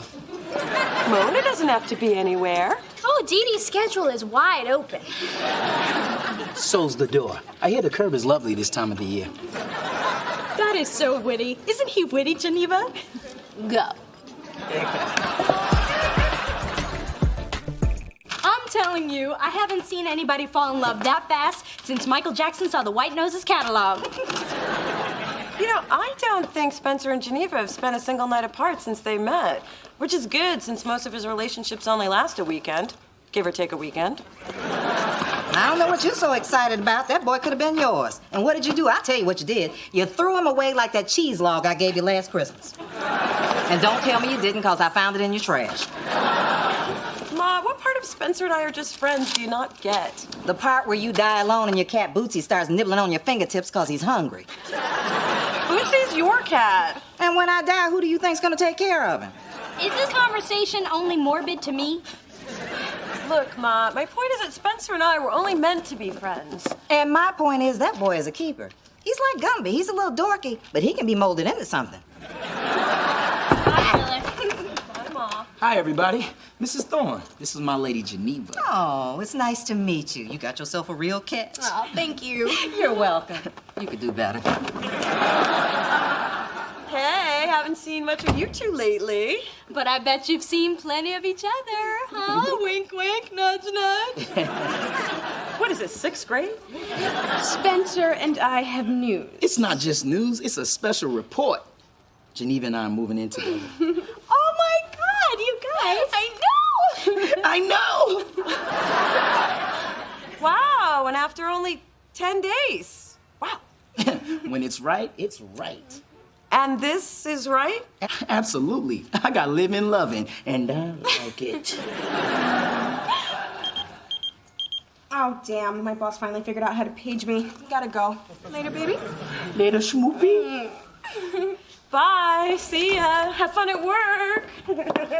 Are you crazy? You've only known Schmoopy for a week and a half. Mona, I thought you'd be happy for us. What us? You and a girl you've only known for a week and a half? Oh, and did I mention you've only known her for a week and a half? I know it seems like we've been moving kind of quick, but with G, I don't have to pretend to be something I'm not. I can just be. And I gotta tell you, at the end of the day, it's nice to come home and just be. Me and G, G and me. Oh, this is so romantic. It's love at first sight. You know, my parents fell in love at first sight. Oh, good. Give more bad examples. You're helping my case. You know what, Mona? I wish I had your support, but what matters is how I feel about my woman. She makes me feel good about myself, like what I say means something, even when it doesn't. There you have it, another satisfied customer. Thank you, Dee Dee. You're a true friend. And Mona, just like that woman who told Romeo not to hook up with Juliet, you too will look back on this day and feel foolish. Romeo and Juliet died. Always a downer, Mona. This is all your fault. And I take full responsibility. You don't have a romantic bone in your body. Because I've got too many common sense bones taking up the space. Common sense bones, pain in the ass bones, they're all the same as far as I can see.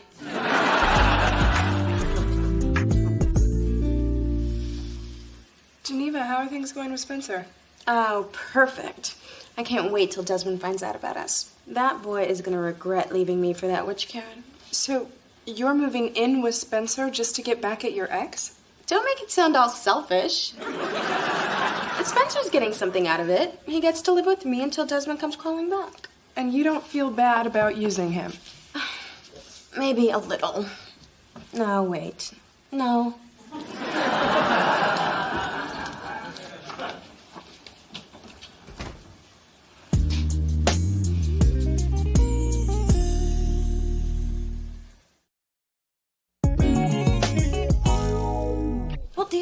maybe you misheard what Geneva was saying about Spencer and this Desmond guy.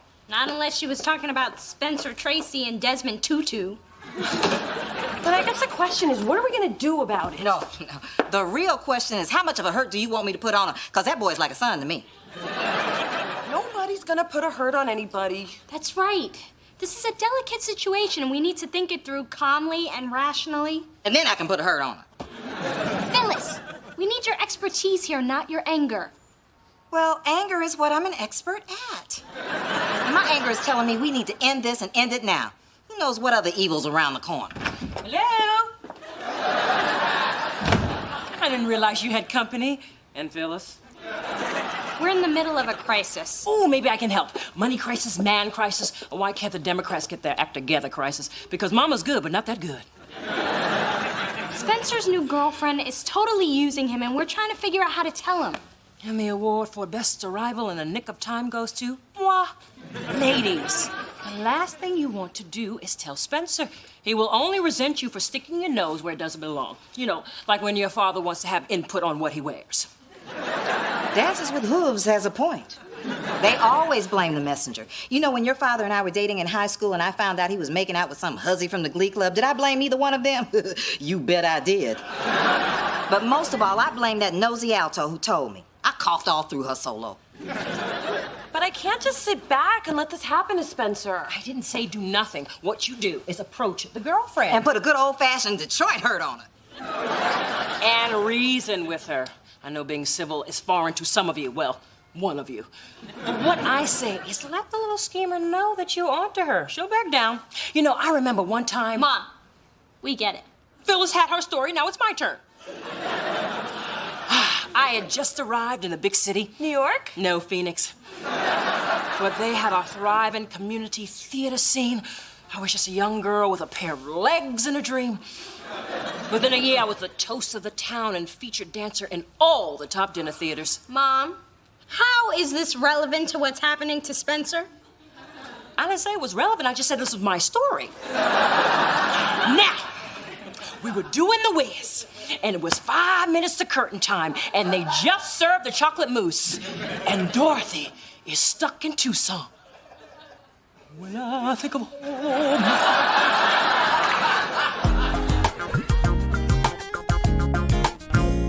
I can't believe I'm about to confront a woman about a man I'm not even sleeping with.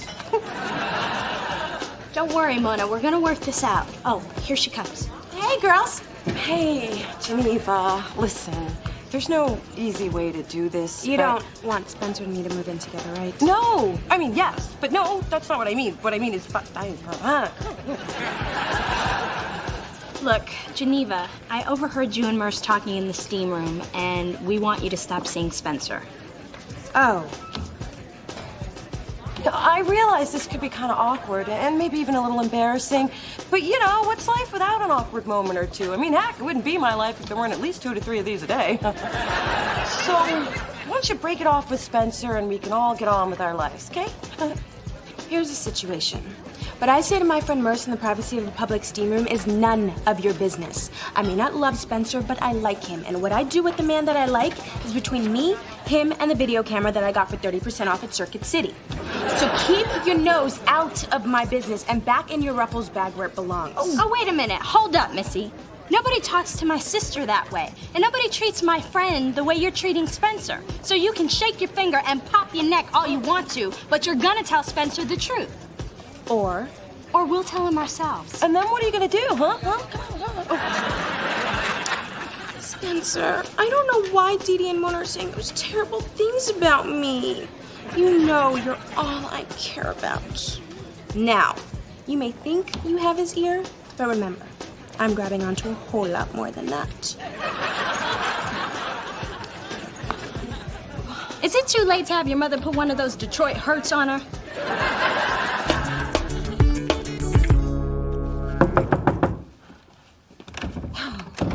Spencer, we need to...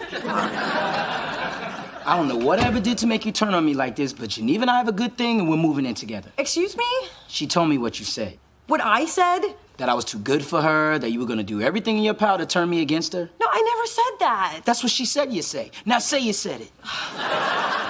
Wow. Okay, the truth, not that you're gonna believe it, is that Dee Dee overheard her saying she was just using you to make her old boyfriend jealous.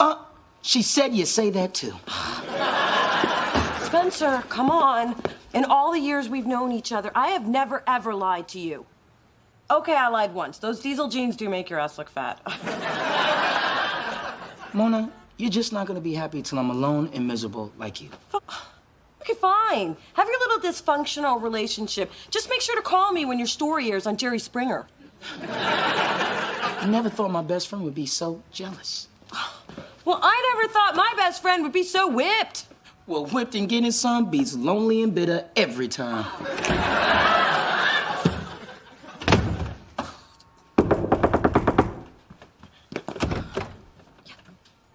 Can I use your bathroom real quick? I had too much iced tea at lunch. Oh!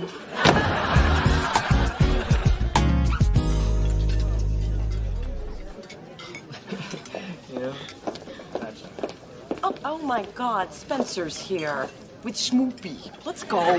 No. This is our hangout and we're hanging. I can't believe Spencer and I are in the same place and we're not even talking. If those two stay together, it'll pretty much be the end of our friendship.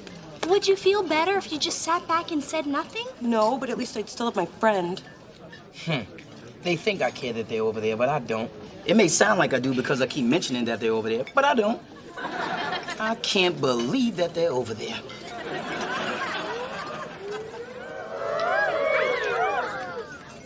Who's over where?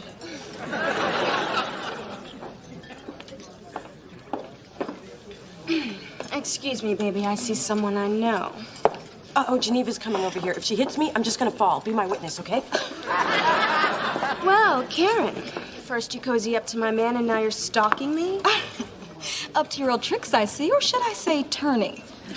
The only trick I see is you convincing anyone you're still in your 20s. I'm 28. I know that. My mama knows that. And Desmond, my man, knows that. Look, Witch, Desmond and I were in love before you came crawling out from under your last boyfriend, the 49ers. Oh, I know you're trying to get to Desmond, but I think it's time to quit. Honey, you are just a pit stop on the rebound tour, because Desmond and I always get back together. He just needed a little nudge this time. Gee, what's going on here? Oops. Who's Desmond? Nobody. So why are you trying to give nobody a little nudge? Is that all I am to you? I thought what we had was real. Oh, Spencer, sweetie, if you take what I said out of context, it could sound really bad. Sounds like I'm finally hearing the truth.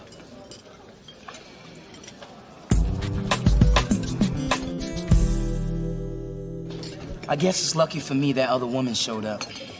Wait a... Mona, you set me up. I've never seen that woman before in my life. I didn't set you up. I did. What? Because I'm cute, I can't be devious? I got Karen's number from Merce. You needed to see for yourself who Geneva really is. I don't know who I should be mad at. Myself, probably. She had us all fooled, Spencer. Yeah, but you tried to tell me and I didn't listen. Then I called you lonely and bitter, which is mild compared to what I was saying when you weren't around. Mona, I'm sorry about all that. It wasn't cool. It's okay. And your ass doesn't look fat in those diesel jeans when you're sitting.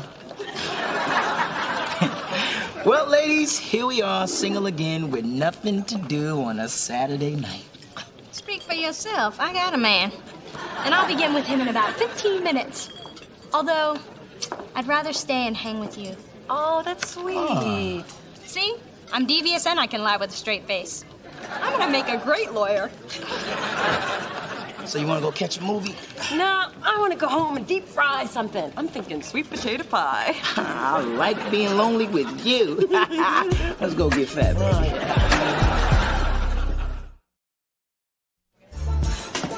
Who exactly are these evil people who say we have to exercise for an hour a day? Just keep at it. You're doing great. How much longer do I have? 59 minutes, 30 seconds. You can use this treadmill. It's stuck on cooldown. Oh, thanks. She seems nice. And pretty, too. She's got a great figure. Oh, my God, I'm checking out women. And I got to go to the co-ed gym. Mona, that didn't work yesterday. It ain't working today. Get back on the treadmill. That one!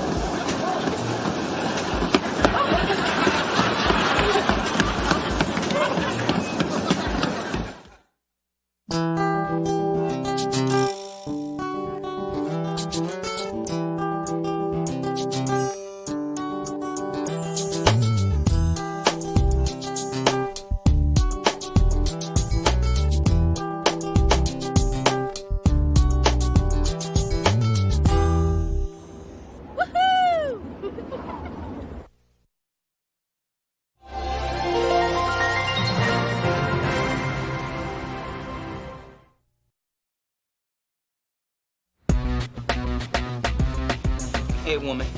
Whoa, looks like someone's got a lot of work to do. Yeah, us. Eddie Blackman is back in rehab, and we got stuck with this project. So why are we the ones expected to do twice as much for the same amount of pay? You know what this is? I'll tell you what it is. Discrimination. Or it could be that we skipped the staff meeting this morning to go to Starbucks. That's when they took a vote on who should pick up the slack. Here's more of the work Eddie pretended to do while he was high. Yeah, I'm barely keeping up with my own work. How am I supposed to manage someone else's? Mona, hun. Team player. All right, can you get me a file folder from the supply cabinet? Sorry, off the clock. Through this journey of discovery, finding you, I'm finding me. Finding you, I'm finding me. Now that I have someone special who brings out the joy, inside of me. Whatever we want, all we need is loving. Yeah, that's the way I feel it should be. You and me.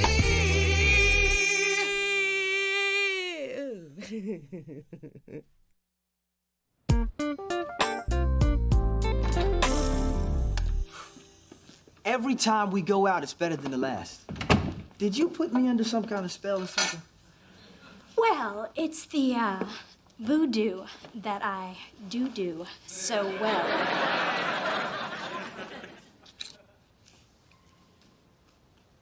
You certainly do.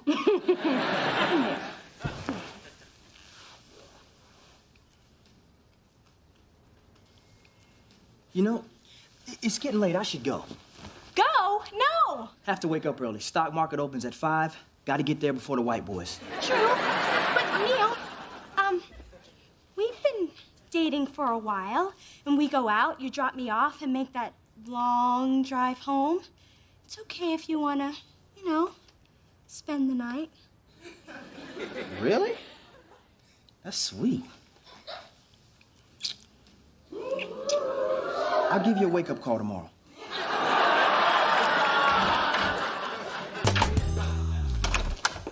Hey, can I talk to you guys about something? Sure. Oh, anything from a girl. It's about me and Neil and sex. Anything but that. And if you're gonna complain about Neil wanting it too much, la la la la la la la la. He doesn't seem to want it at all. Okay, I'm back in the mix. I like to take things slow, but we've been dating for 2 months and he hasn't even tried to unwrap the candy.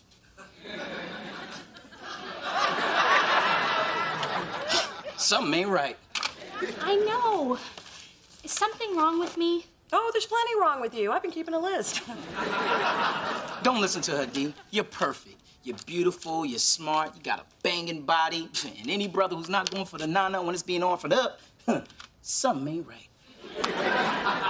Look, Neil was a gentleman when I dated him in high school. He's probably waiting for some stronger signals. But what if coming on strong turns him off? Well, you got nothing to lose. You're not getting any anyway. And I've done it lots of times. Yeah, I can see it work for you and your man. Oh, wait, you don't have one. Well, I've never had to be the aggressor, but if it gets things going, I'll give it a try. Oh, if it helps, you can practice on me. Use me, baby.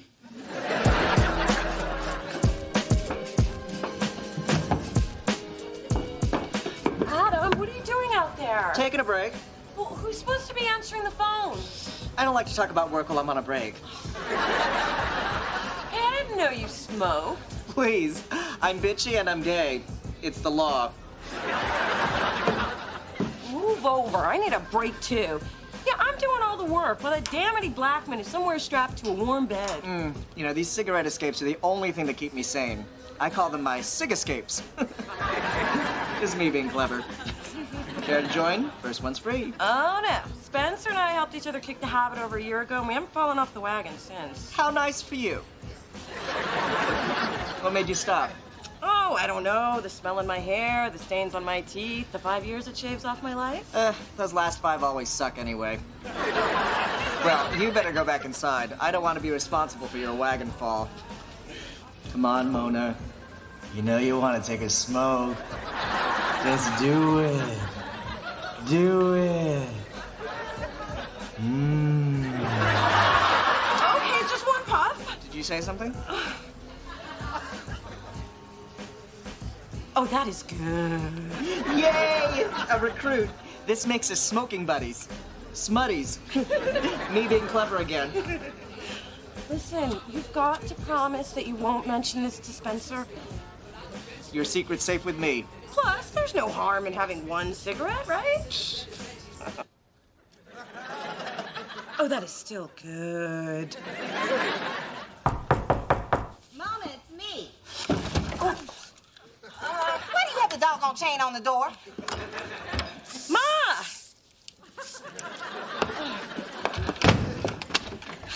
What a pleasant surprise. What are you doing in here? Ooh, are you hiding a man? They were having a special on toilet paper at the store. 2 for 1, double coupon, no per customer limit. Is that wild? Gee, how'd I miss that sale? You have to be a preferred shopper. Anyway, I bought up a whole shelf, and I can only go through so much. So here you go. 2-ply, quilted. Girl, that's the good stuff. I'll use it on special occasions. Thanks, Ma. Do you smell smoke? Yeah, I think some kids lit a fire in the dumpster. You know, those wacky kids. No, I smell cigarette smoke. Mona Thorne, I hope you have not been up to what I think you've been up to, and I know you know I'm gonna tell you what I think you've been up to. You're smoking again, aren't you? Smoking? Me? No. See, what had happened was... After work, I went for a drink with a friend, and everyone in the place was smoking. And now it's in my hair, it's in my clothes, and I should probably go take a shower. Disgusting, isn't it? Yes, it is. You know those cigarettes are nothing but coffin nails. Anyway, I'm sorry for accusing you like that. I'm just looking out for my baby. I know. Well, I should probably go take that shower. Well, okay. Call me later. Let me know how you like that tissue.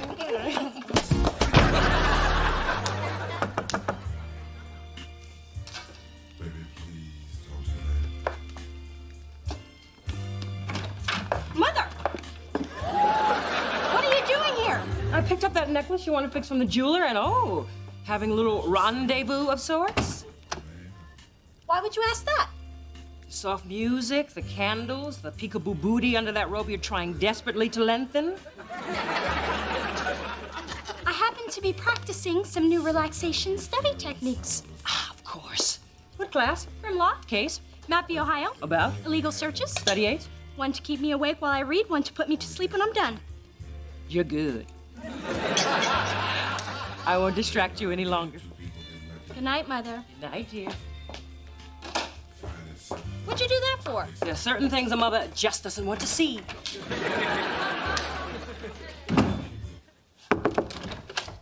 Hey. Oh, Spence, great. I made us some snacks so we can work through the night. Oh, and here's some toilet paper for you. Oh, 2-ply quilted. This is the good stuff. Somebody's awfully happy. You high? No! I just decided not to let work get to me. You know, no worries. Hakuna Matata, baby. Oh, I got it. Now I know why you're so happy. I'm sorry, Spence. I had one puff with Adam, and now I'm hooked. But look how happy Hooked is. Mona, we promised each other. I had your back, you had mine. Remember? Well, I'm smoking a brand that advertises in Jet magazine, so inadvertently I'm helping black businesses. I'm so mad, I'm not even taking my toilet paper.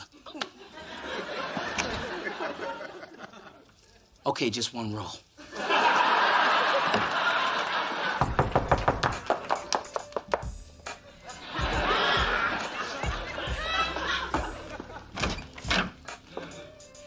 Hey, Dee Dee.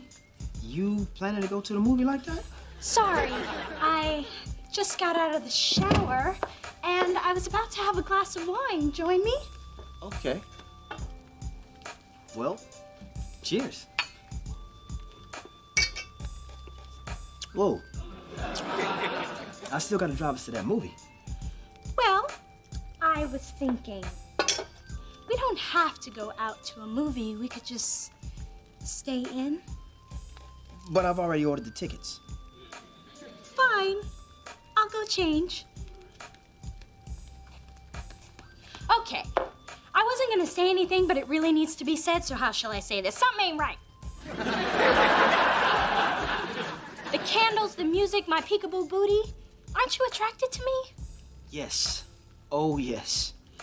And that's why we should go to that movie right now. Neil, what is going on? And please be honest. Okay. I was waiting for the right time to tell you. Since you're half naked and I'm a man, I think it's the right time. Dee Dee, I'm celibate. Oh, thank God. Oh, my God. You're celibate? Is that reversible? I mean, like, you didn't take a vow or anything. Not that it makes much difference these days. No, it's a personal decision. Based on what? Sleeping with a string of bad women? It wasn't Mona, was it? No. I've only been celibate the last few years. Actually, it's been 3 years, 17 days, 6 hours. I would say how many minutes, but that would be pathetic. So, why are you doing this? I just felt that sex really complicated things. I mean, all the sleeping around seemed so socially and emotionally reckless. So, I decided to cut it off. The sex. Hey, everything still works. I just have to think about clowns. Don't ask, they just freak me out.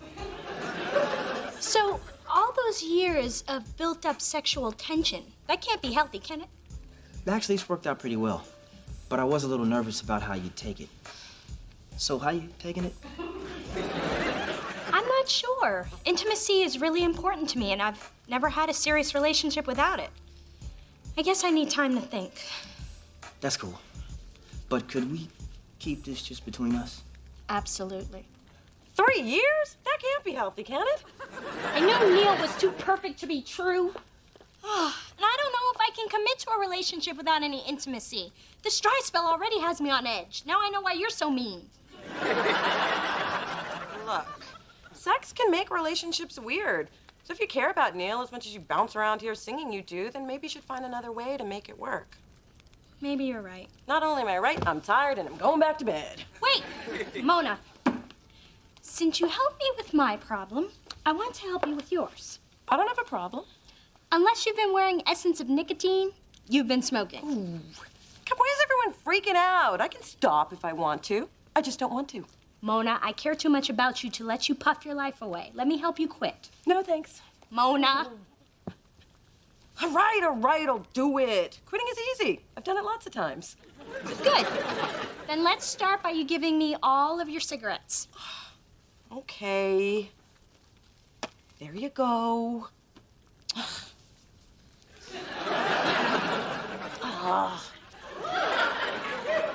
I've got all night. Ooh. Okay, that's it. Now can I go back to bed? Sure. Want me to take out your trash? Get.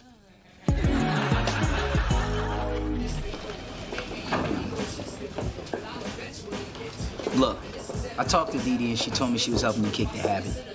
And as your best friend, it wouldn't be cool if I didn't help you too. Thanks, but it's been 14 hours and I'm hanging in pretty good. I'm proud of you. Hey, what are you doing? Sorry, Dee Dee said I should check. What, you don't trust me? Yeah, she told me to check your bosoms too. But, I didn't think that was wise, In the workplace. Incoming. Pooh pilots. Hotel room damage claims. 3 o'clock deadline. I'm going on a break. No, you cannot have a cigarette. You gotta be strong. Look, if Snoop can give up the chronic, you can do this.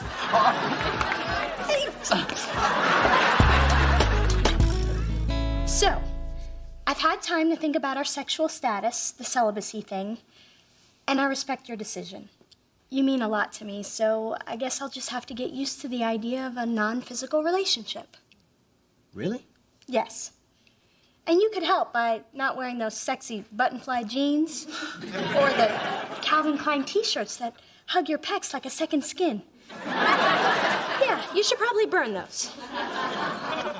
Dee Dee, I know this isn't an easy decision. That says a lot about you. But I've also thought about this. And I think... No, I know. That I want you to be the one. The one what? The one I want to be with. I've dated a lot of women and none of them come close to being as special as you. It just feels right. Really? Yes. Me? You. Wow. Now. Neil, wait. This is a lot of pressure. I mean, it's been 3 years. I can handle it. No. I mean me. What if you resent me after because I'm the one who came between you and your re-virginhoodness? So what do you want to do? I want to try your no-sex thing. We can focus our energies on the deeper aspects of our relationship.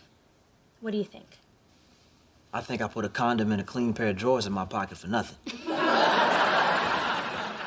you're right. So now what? Well, I rented some old Spike Lee movies.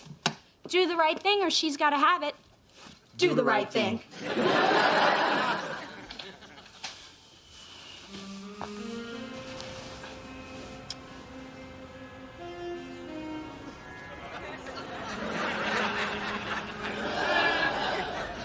Being celibate is kind of sexy.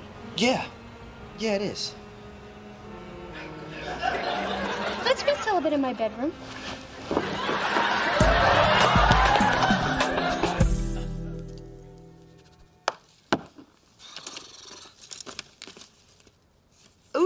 Ooh, where did you come from? Well, technically, I already smoked you, so if I finished you off, that's not like cheating, right? Oh, good answer.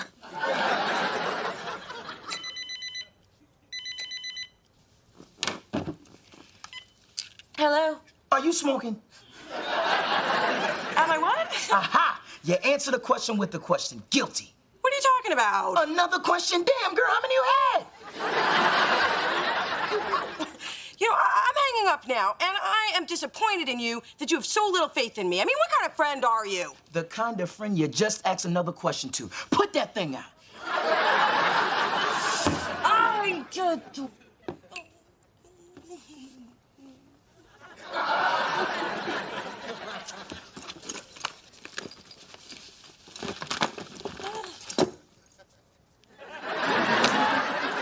Nothing. Dee Dee's got my stash in her trash.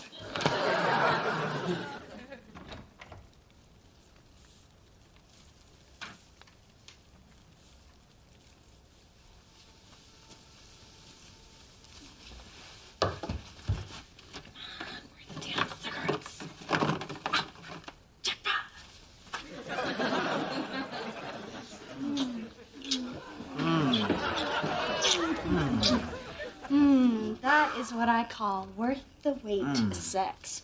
You want some water? No, but I'll take a little more of this. Neil, don't you want to rest a couple of minutes? Baby, I've got 3 years built up. I'll think about resting in a couple of days. So chocolatey. I like that.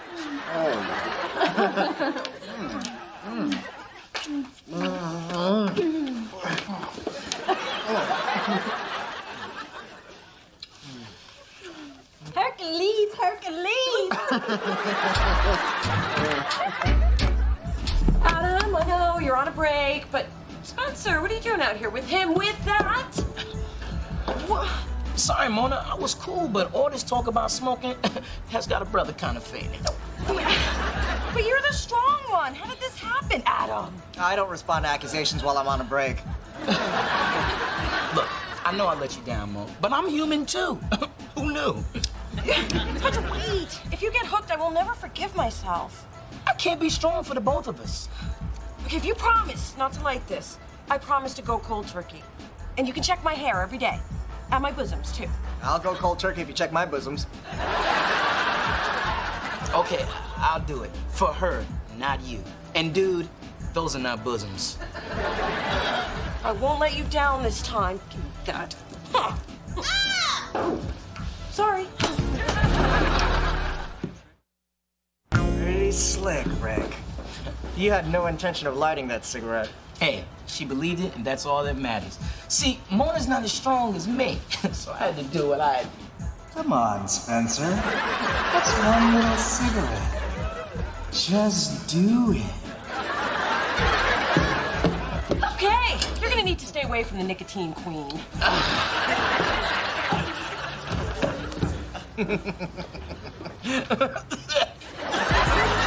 Yeah.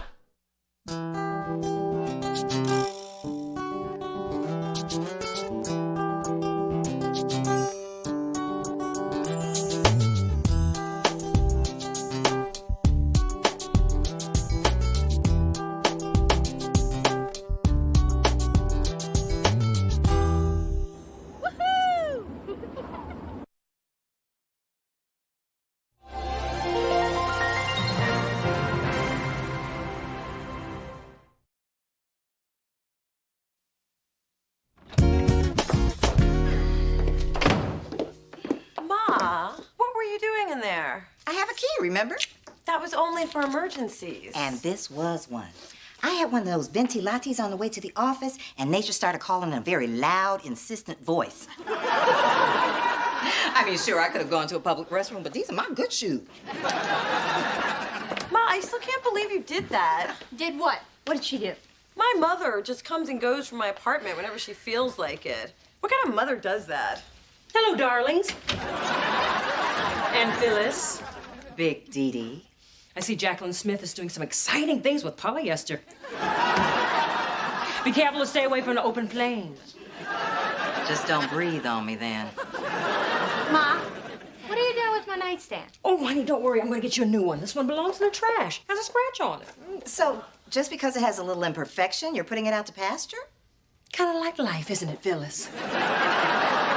So you're taking something that's dependable and classic and replacing it with something flashy, tacky, and lying about its age? Well, sometimes people get tired of opening the same old drawers. Oh, yeah? Well, you just... Damn, I wish I was quicker. Well, I'll have one by the time I meet her at the curb. So what do we do now? Change our locks? I think it'd be better if we changed our moms. Through this journey of discovery,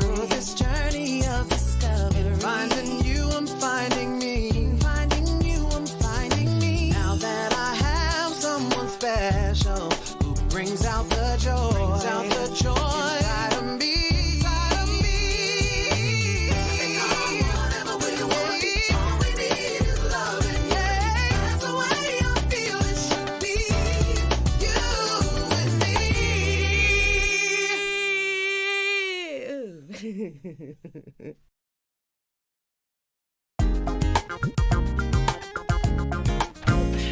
Yeah, I can't wait. Hey, where are you guys going on a Friday night without me? Nowhere. The last time you said you were going nowhere, I saw you partying with Alicia Keys on the 11 o'clock news. Actually, we're going to hook up with our friend Olivia. I don't know any Olivia. That's why he said our friend. Yeah, in college, when I wasn't hanging out with my boys, it was me, Mona, and Olivia. Yeah, she's in town on business, and we haven't seen her in a long time, so we have to go. Okay, bye-bye. Sounds like fun. I guess I'll just stay home and color code my unmentionables. Oh, that sounds like fun, too. Okay, bye-bye. Come on, Mona. Don't look her up a bone. No, this is our only chance to spend time with our friend Olivia. Besides, Diddy always takes over. Okay, but she's just gonna track us down. Not if we take 2 cabs, jump the trolley, and run down that back alley. Now move it, come on, let's go.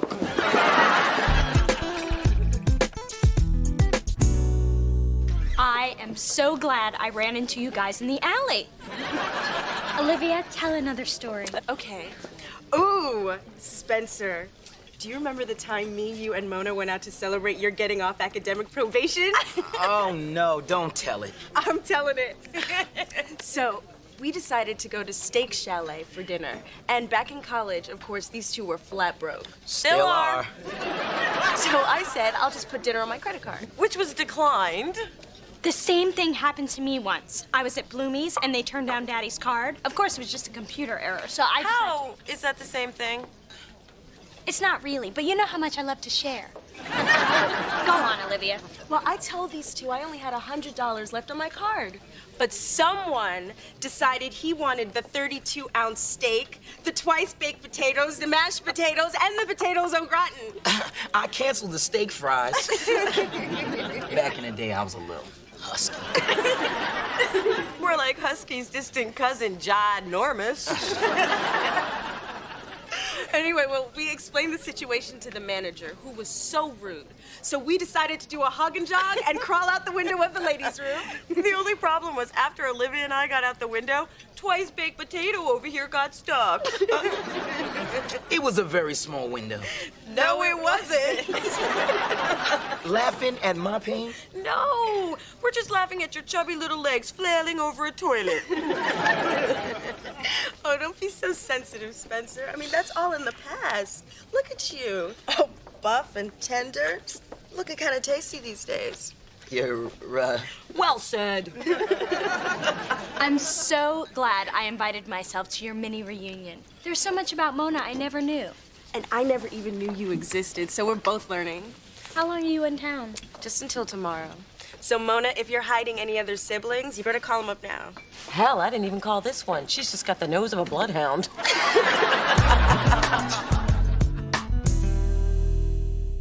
What I'm saying is that if you didn't use a glitter pen to take messages, then maybe I could read them. Right. That's what you think you're saying. What I'm hearing is, Adam, stay in your box. Hey, Adam.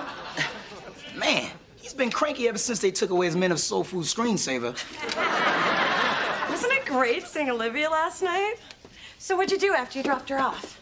You know, little this, little that. Oh, here's another message I forgot to. Did you have sex? How'd you know that? I didn't. I say that to everyone. You get the best dirt that way. Wait a minute, you slept with someone and didn't tell me? I think you left out something between a little of this and a little of that. So, who was she? Olivia. Olivia? Oh, straight sex. Ugh, there's enough of that on TV.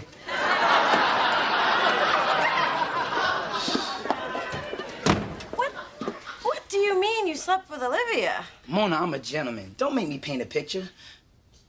Okay, I will. After I took her back to the hotel, she invited me up, and let's just say... No, don't say it. Oh, too late. Now I have naked images in my head. Oh. I can't believe you two hooked up. Why is it so hard to believe? She hasn't dated much since she moved to New York, and she responded to a familiar face. And a splash of Paco Rabanne. But Olivia's a friend, and friends don't do friends. Except, of course, on Friends. They do now. And after Olivia told me how tasty I look, I realized I wanted the one thing I didn't have in college. Pants that didn't make noise when your thighs rubbed together? No, sex with someone who didn't just feel sorry for me. Last night was the culmination of a chunky boy's dream. Okay, on some twisted psychological plane, I get it. It's kind of like me wanting to get revenge on all the popular kids in high school by unleashing my telekinetic powers at a pep rally. You need to find a dream you can achieve. Hey,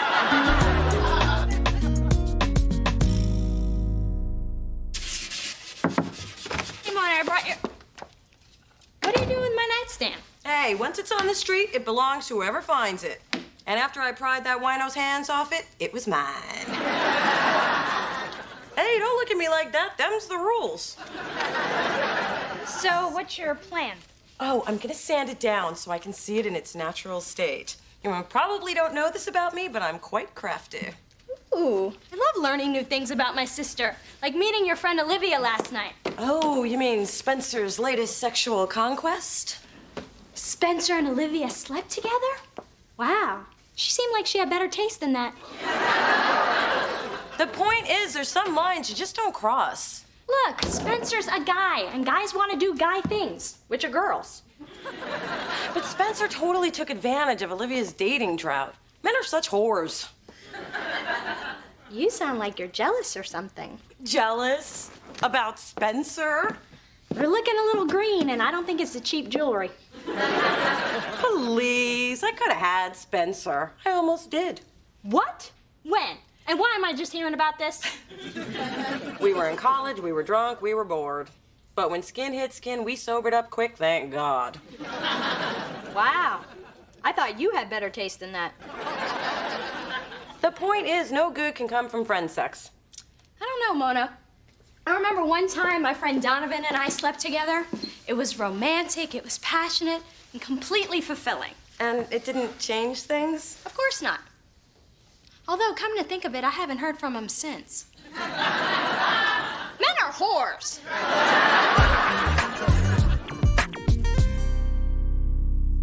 I just cannot believe you are always letting another woman beat you to the punch with Spencer, Delilah, Geneva, Olivia. When is it gonna be Mona? Ma, this is the last time, I'm telling you for the last time. Spencer and I are just friends. And isn't friendship the most valuable relationship you can have?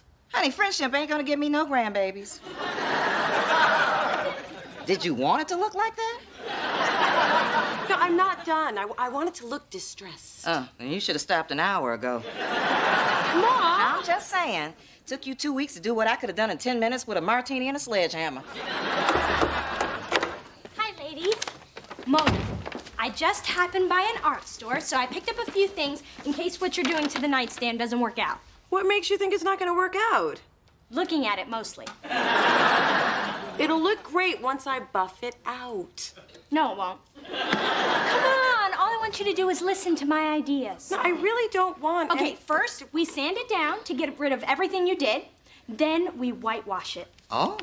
Then we replace the wooden knob with an antique silver rose one. Ooh. Then we put pink and white mosaic tiles on top. Oh. Ma, could you stop with the ooh-ahs? I don't mean to hurt your feelings, baby, but that's damn ugly. Even the wino wouldn't fight you for it now. Don't leave her alone with the glue gun. Thanks, Ma. Okay, Dee Dee, if you think you can do better than me, give it your best shot. Okay. Hey. Hey. Mona, I gotta talk to you, and I gotta talk now. I just heard from Olivia. Well, glad you have. I haven't heard from her in weeks. She's probably too embarrassed to call me. You know, I hope fulfilling your chubby fantasy was worth it. Well, the fantasy has turned into a nightmare. Olivia thinks she's pregnant.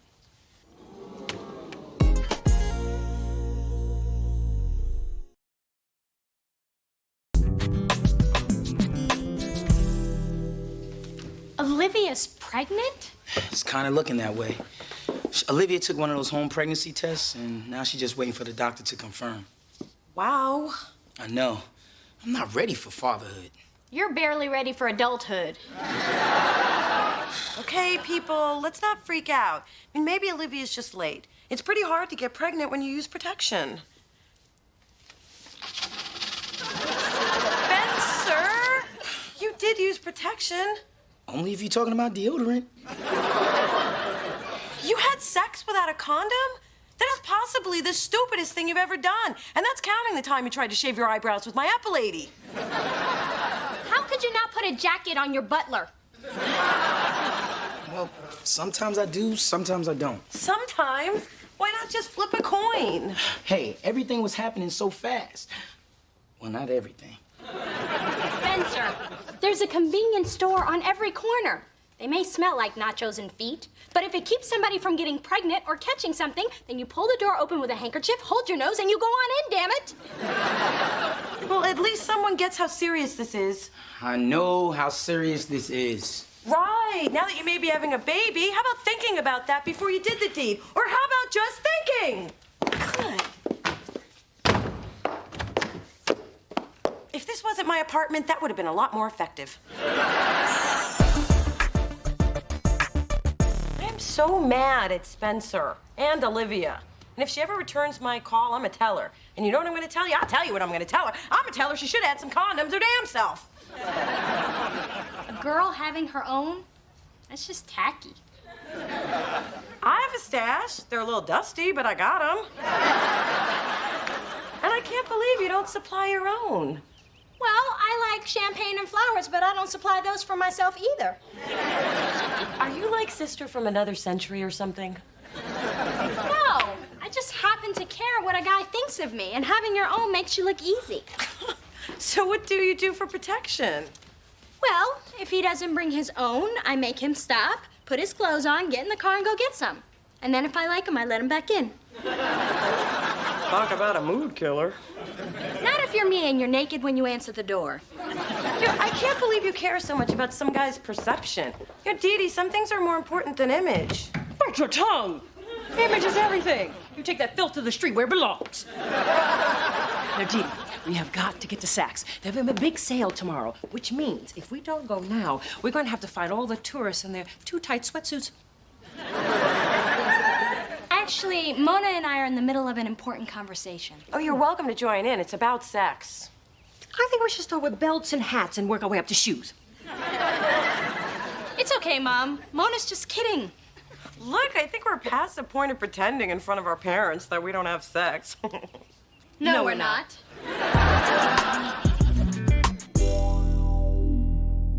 I just think that Spencer's being so reckless. Just because nothing's happened to him so far doesn't mean that nothing can. And don't even get me started on Dee Dee. I don't know, Ma. Maybe I'm just being a nag. Yeah. I don't know where you get that from. But you're also being a good friend. And you've been this way since you were a little girl. I think it started with the Pop Rock incident. Do you remember little Annie Pete? Hey, I'm gonna fill my whole mouth with Pop Rocks and wash it down with grape soda. It's really cool. Everyone's doing it. That sounds really dangerous. Are you gonna tell her? It's not my problem. I'm not gonna tell her. Somebody should tell her. I think she knows. Ow! Ooh, that's gonna leave a mark. And as Annie waved to me from the ambulance, I swore that I would always speak up if somebody was making a mistake. As you should. But honey, once you've told them, you've got to back off and let them find their own way. Even Spencer? Oh, no. That boy needs to be prodded, pushed, and kicked if necessary. You don't want anything to happen to him.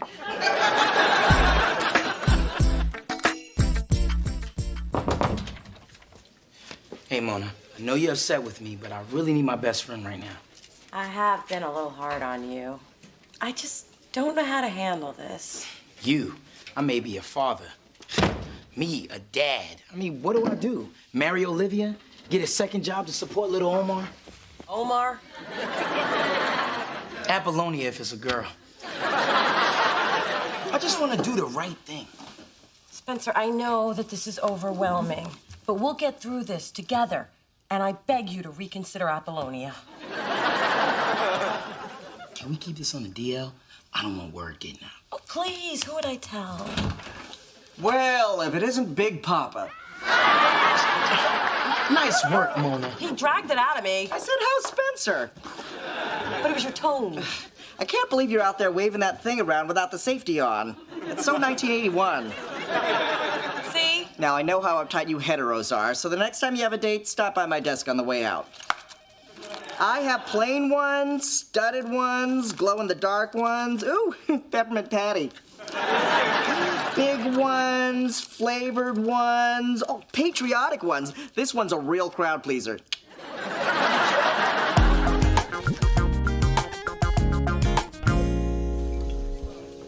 Drinks for everybody! At this table. I finally heard from Olivia. She told me she's not pregnant. She stole my thunder. I knew I shouldn't have stopped at the church to thank the Lord. Just because there's no little Omar doesn't mean you're home free.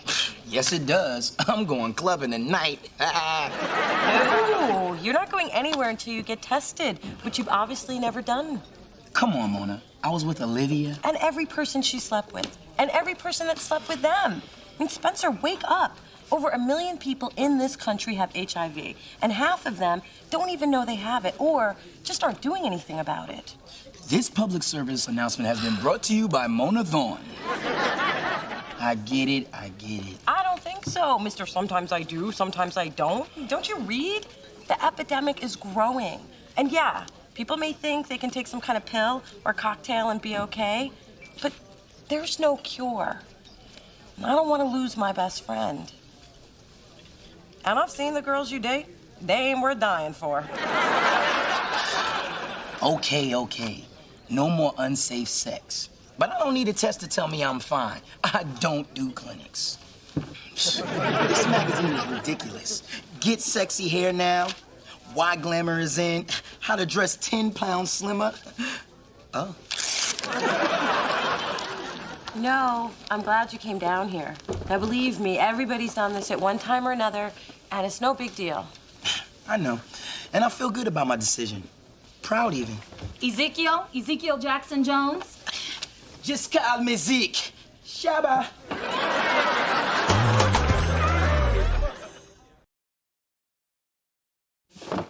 Ta-da! Oh, my God, it's amazing. Wait, you did not do this. Where'd you buy it? Really, Mona? This is it. See? Whitewash, mosaic tiles, antique pull. So what do you think? It's perfect for your apartment. You want me to have it? I mean, I don't even know where I would put it. Although right next to the bed where it would pick up the color of the drapes. No, I couldn't. Yes, you could. I know, but my mother said it's polite to protest. Thanks, Mona. And thanks for giving me such a nice gift. Well, basically, you stole it from me. I meant what you said about condoms. It really got me thinking. So, I went out and stocked up. Just don't tell my mother. Good for you. Hey, you got the patriotic ones. I hear that's a real crowd pleaser. Yeah, but knowing the way our mother snooped through our stuff, you better hide them in one of your old boots like I do. I don't have any old boots. Then put them in a new boot. Just put them in a boot.